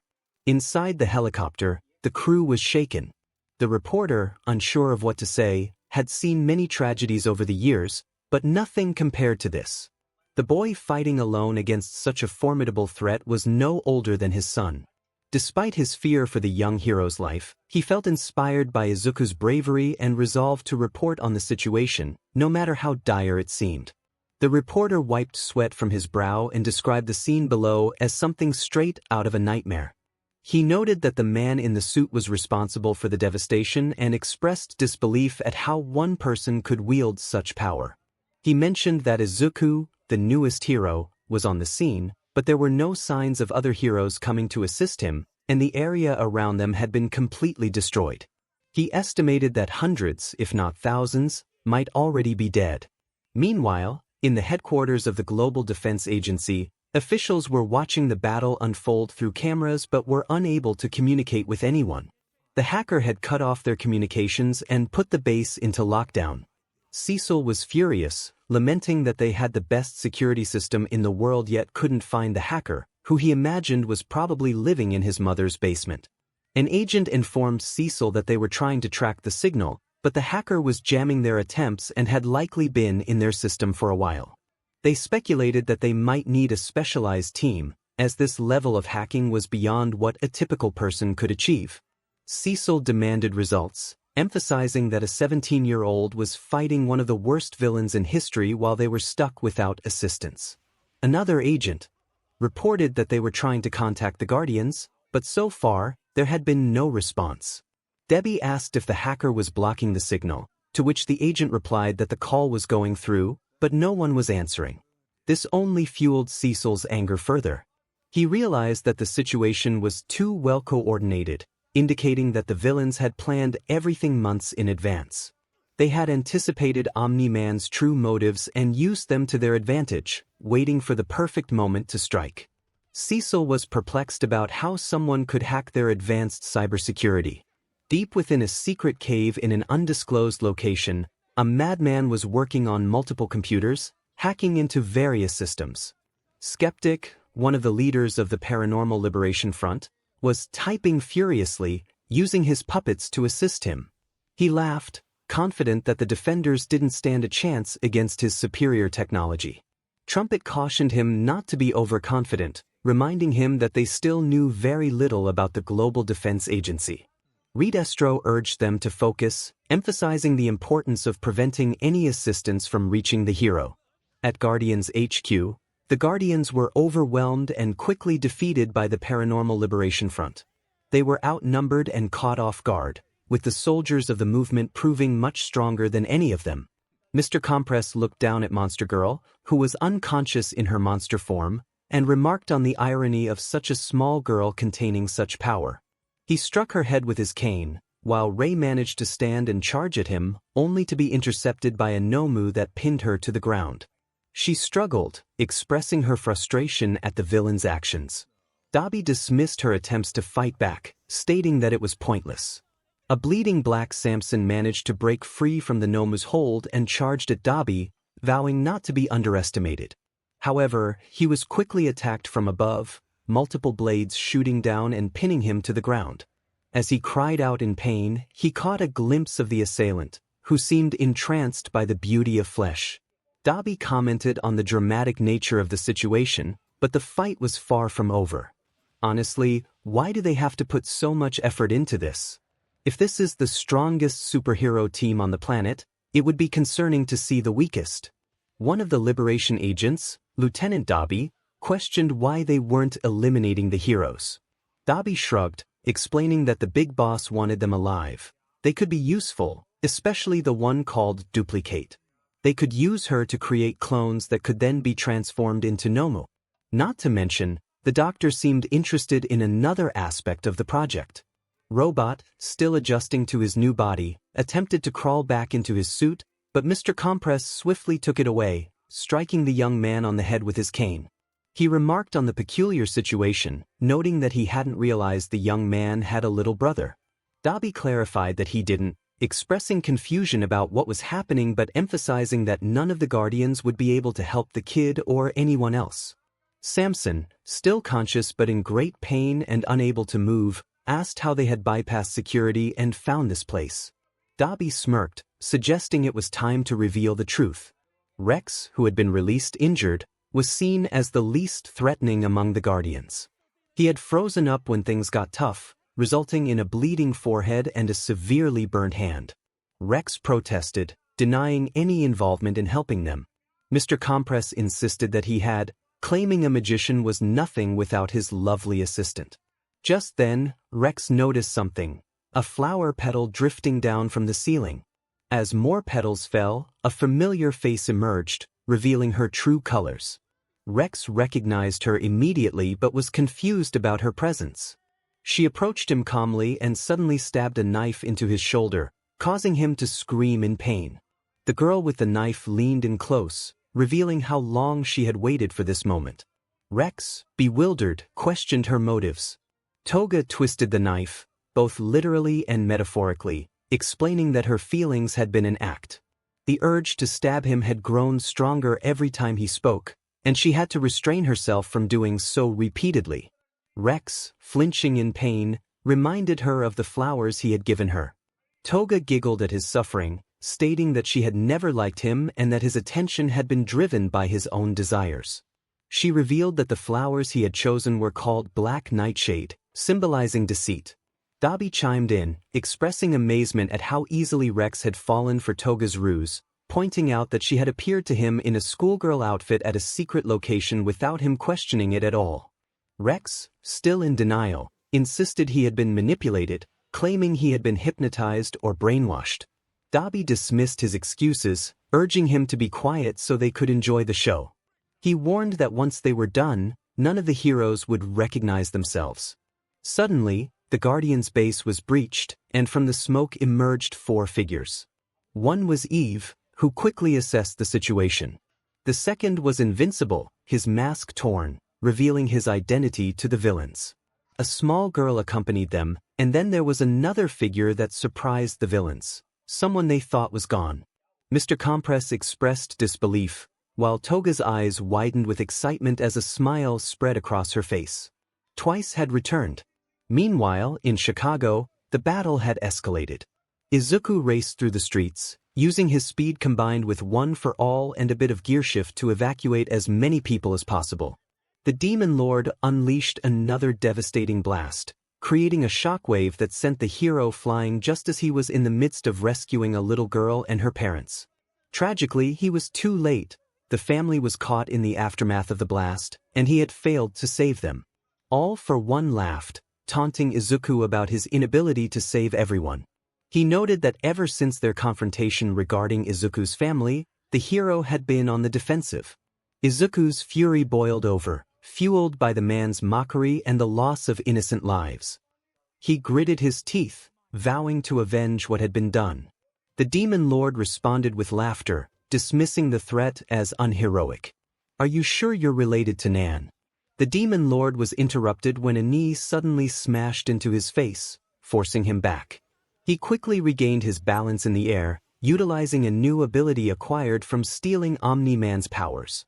Like a bolt of lightning, Izuku zoomed back towards the villain, ready to punch him again, but this time the Demon Lord was prepared.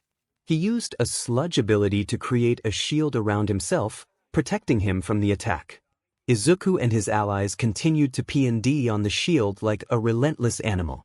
Secretly, he used a black WHP extending from his back to try and sneak around the Demon Lord's defenses, but the Demon Lord saw through the ruse and countered the sneak attack with his spiky fingers. All for One remarked on Izuku's cleverness, noting how he tried to distract him with defense, but it wasn't enough.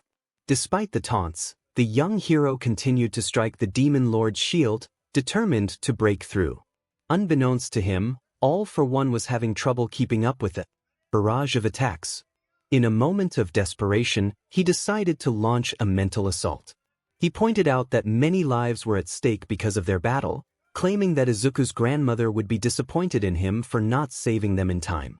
Izuku gritted his teeth, pouring even more strength into his attacks, refusing to listen to the villain's provocations.